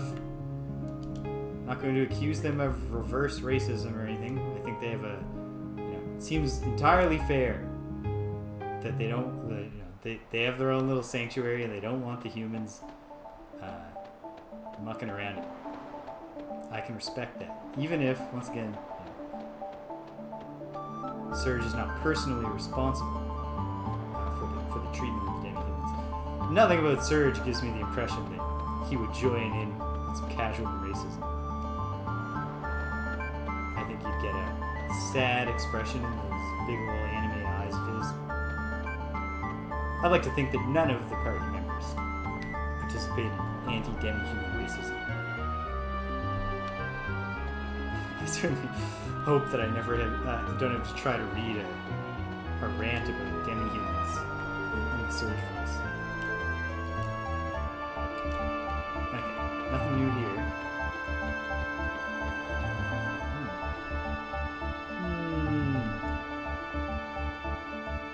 Okay.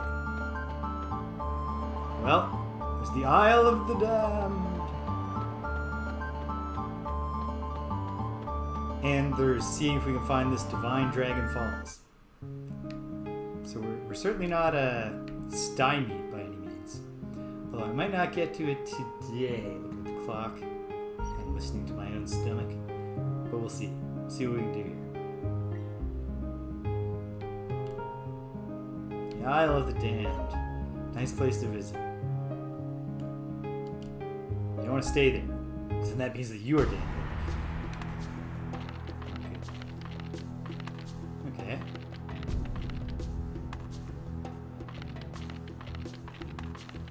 The sound here is ominous. Lots of skittery, clickety clackety going on. Okay, so we got a gaping maw here. No enemies yet. That's great. There's another gaping maw. Here's a glowing maw. Okay, so I've got 3 options. The glowing one seems the most promising / ominous. So I'm going to go to the last one that I saw first.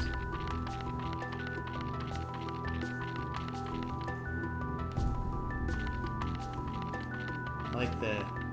just getting kind of groove going on here. Oh-ho! Alright. We found an eyeball. A damned eyeball, I would assume. Eyeball of the damned. And now, check out this one, which also might not be a path to another room. Mixed bones! Oh man! I don't know which bone is which! Ah, just connect whatever. Okay. We're getting there. Let's take a look. What do we got? 1, 2, 3, 4, 5. And obviously these mixed bones, it's actually clearly quite a few. Skelly. At the very least, I think we can confidently say that there's a hand in there. Yeah. So, good news that we found this, because this obviously counts as multiple bones. It's going to take a while at the rate we're going to get to all 206 or whatever.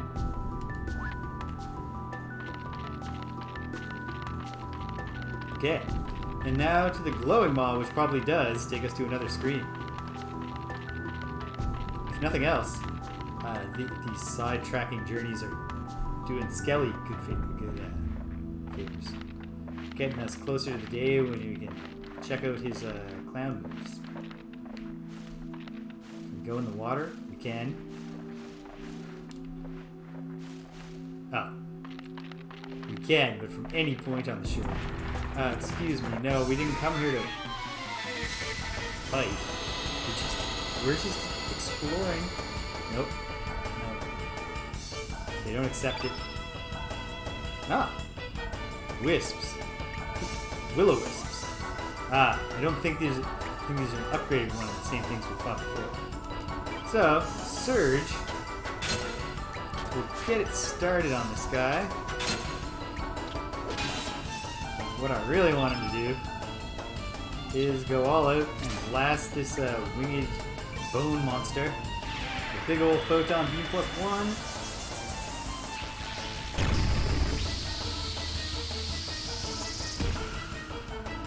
Nah.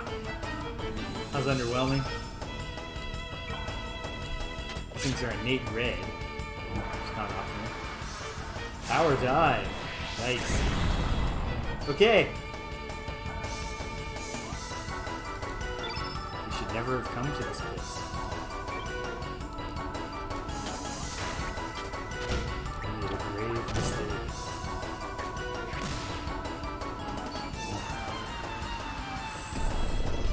It's not promising.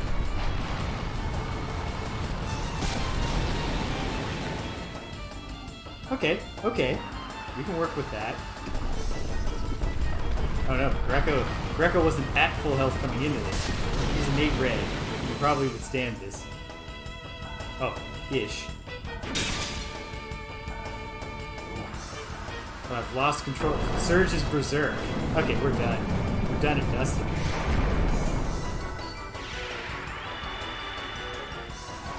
Especially because Berserk Surge can't even focus his attacks. They're the most effective. And that'll do it. No, it won't. We're still in this. Ish. I don't like the odds of Surge surviving that. Okay. I will see the game over screen. For the first time.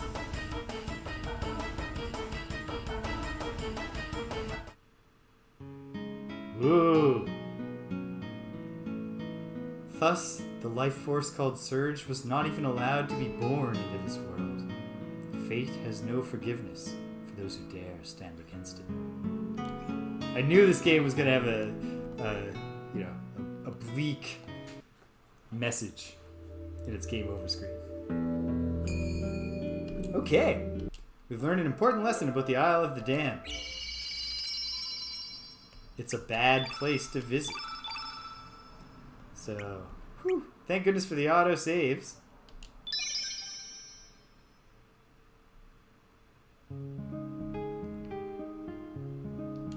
Alright.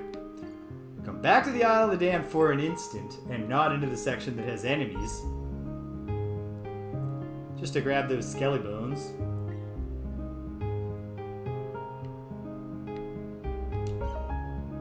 No, that's true, Cuba. But I knew it would be something like that. For obvious reasons.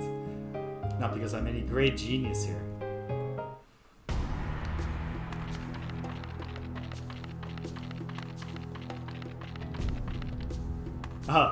The sound that I thought was skittering is actually our footsteps kicking little bones around and stuff. But yeah, okay.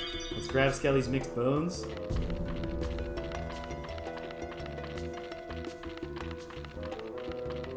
And then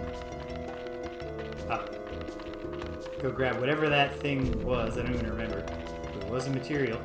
I do like the materials.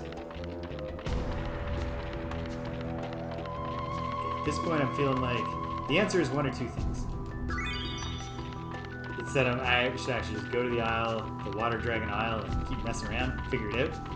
Or we should see if that demi-human's cryptic remark about where the demi-humans used to live in the falls of the dragon gods or whatever. South of Arnie. Where can we dock around here?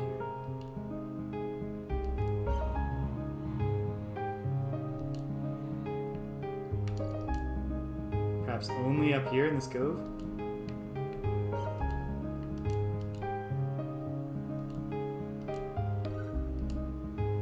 Okay. I had to click on Termina to get the thing to come in. Oh, then perhaps I could have just clicked on Arnie in the same way, in the same fashion. In fact, let's find out if that's true.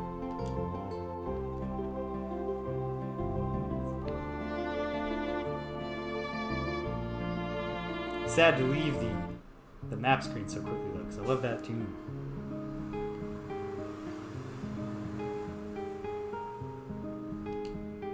Yes, we can make landfall at Old Arnie Village. So south of the village.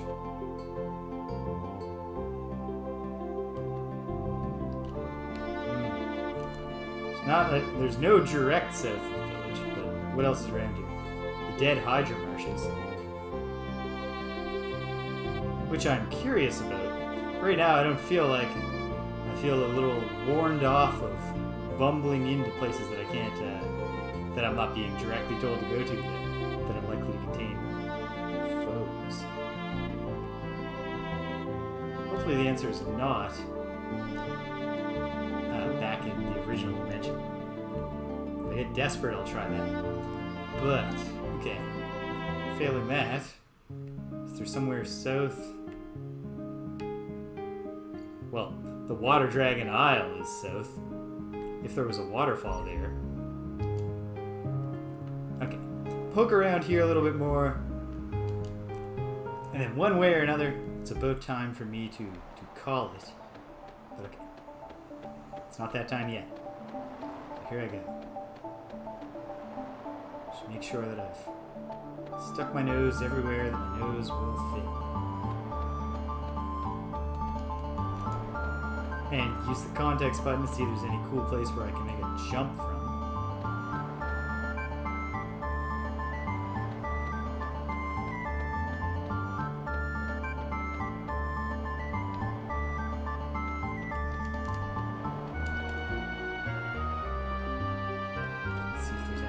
Dialogue to be had. Oh yeah. Follow up? Aha. Where is it though? Oh yeah. Okay. I should. It seems that actually a fair portion, if not all, of the NPCs tend to have at least 2 pieces of dialogue, so I gotta keep that in mind. Because I did not drill down on that guy before. Not that it solved my immediate problem, but who knows? Oh yeah. Yep. Forces of nature are astonishing. Ah. Sure, one of those boring people who only has one thing to say. I like people who, conversation's a little richer. They say a second thing before they just start repeating themselves.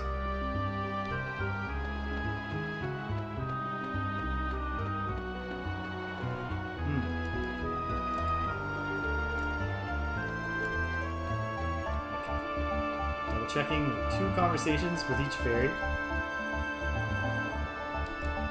Yep, and yeah. You're not important enough to have a second thing to say. How about you, pal? No, I've already checked out this guy's second thing to say. I certainly have done hers.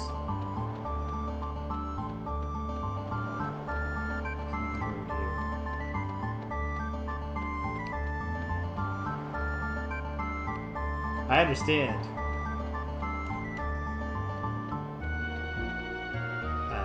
For those, I assume, a fair portion of the audience are Chrono Cross initiates, not first-timers. So I understand that it might be very frustrating right now that I'm missing something obvious, and I apologize if that's the case. But I'll bumble onto it eventually. There's only so much land available to me. So many places to stand and hit the context button.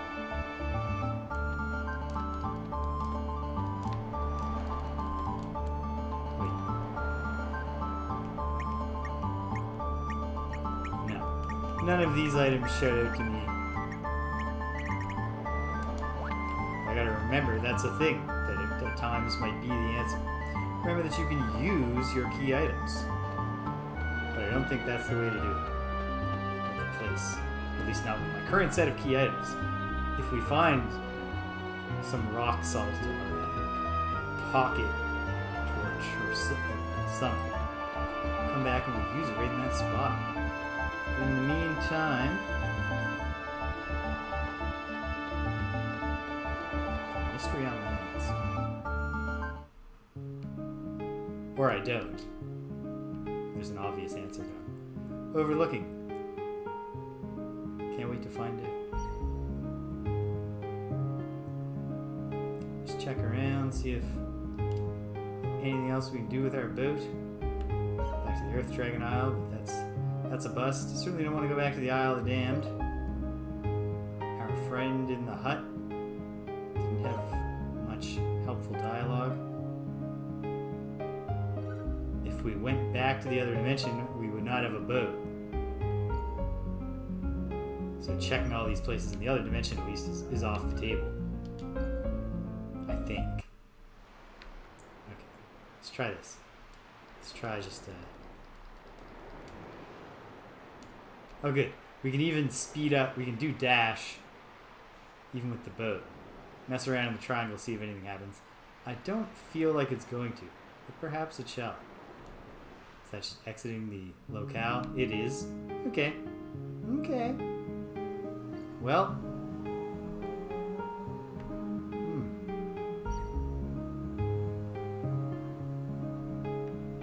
Go right to the Pyre. What if there's a fire thing that I'd collect right at the opening of Pyre Shore?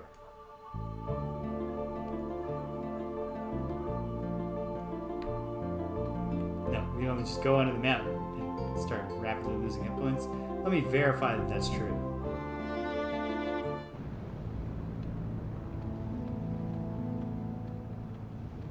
Oh yeah, this. You can see how the suffering will begin. Scored a magma burst. Okay, are we losing hit points? Oh yeah, jeez. We're just immediately reduced to 1 hit point apiece. We got in, we snatched something. But alright, Captain Fargo was not joking. He was giving us good advice not to go there yet. Alright.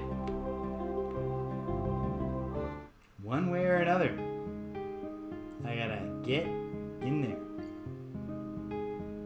For now, sail in, dock at the shores of Termina, go stay at the inn.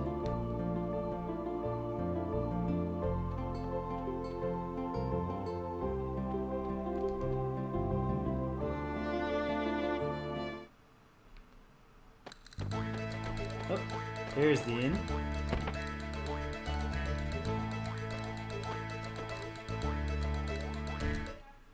Absolutely. Hey, that's a good price for a hotel. Just $100 a night. It seems like a nice, quaint little place too. All right, we're all. Oh, whatever. We'll see about that. Okay. We're on the move. Oh. Hopefully tomorrow. Well, certainly hopefully tomorrow I figure this in. But my big hope is, in addition to figuring this immediate obstacle out, we can at least proceed to the next step. Get the Water Dragon's help and head towards Mount Pyre and see where we're going. I'm gonna try to work out the logistics of how long I could possibly go tomorrow to get the most out of it. Because, you know, the JRPG of this era, I'm thinking, hey, first run is gotta be like 35 to 45 hours. So I did not at all. I'm not on track to complete this during vacation, but get as far as we can. So tomorrow, I'll see what I can do. I'll certainly start in the afternoon and go, and I'll go, and I'll go, and see what we can accomplish. All right, this was a lot of fun. If you stuck around to the end, thank you. I appreciate it. If you came and then you left, you can't hear my voice, but I'm still glad you stopped by, so thank you. As I said, I'll be back tomorrow with more Chrono Cross, and then I'll save all the rest of the things I do on the stream and plug them tomorrow at the end of the day. So, until we're on the same dimension and staying well clear of the Isle of the Damned together, take care of yourselves and be kind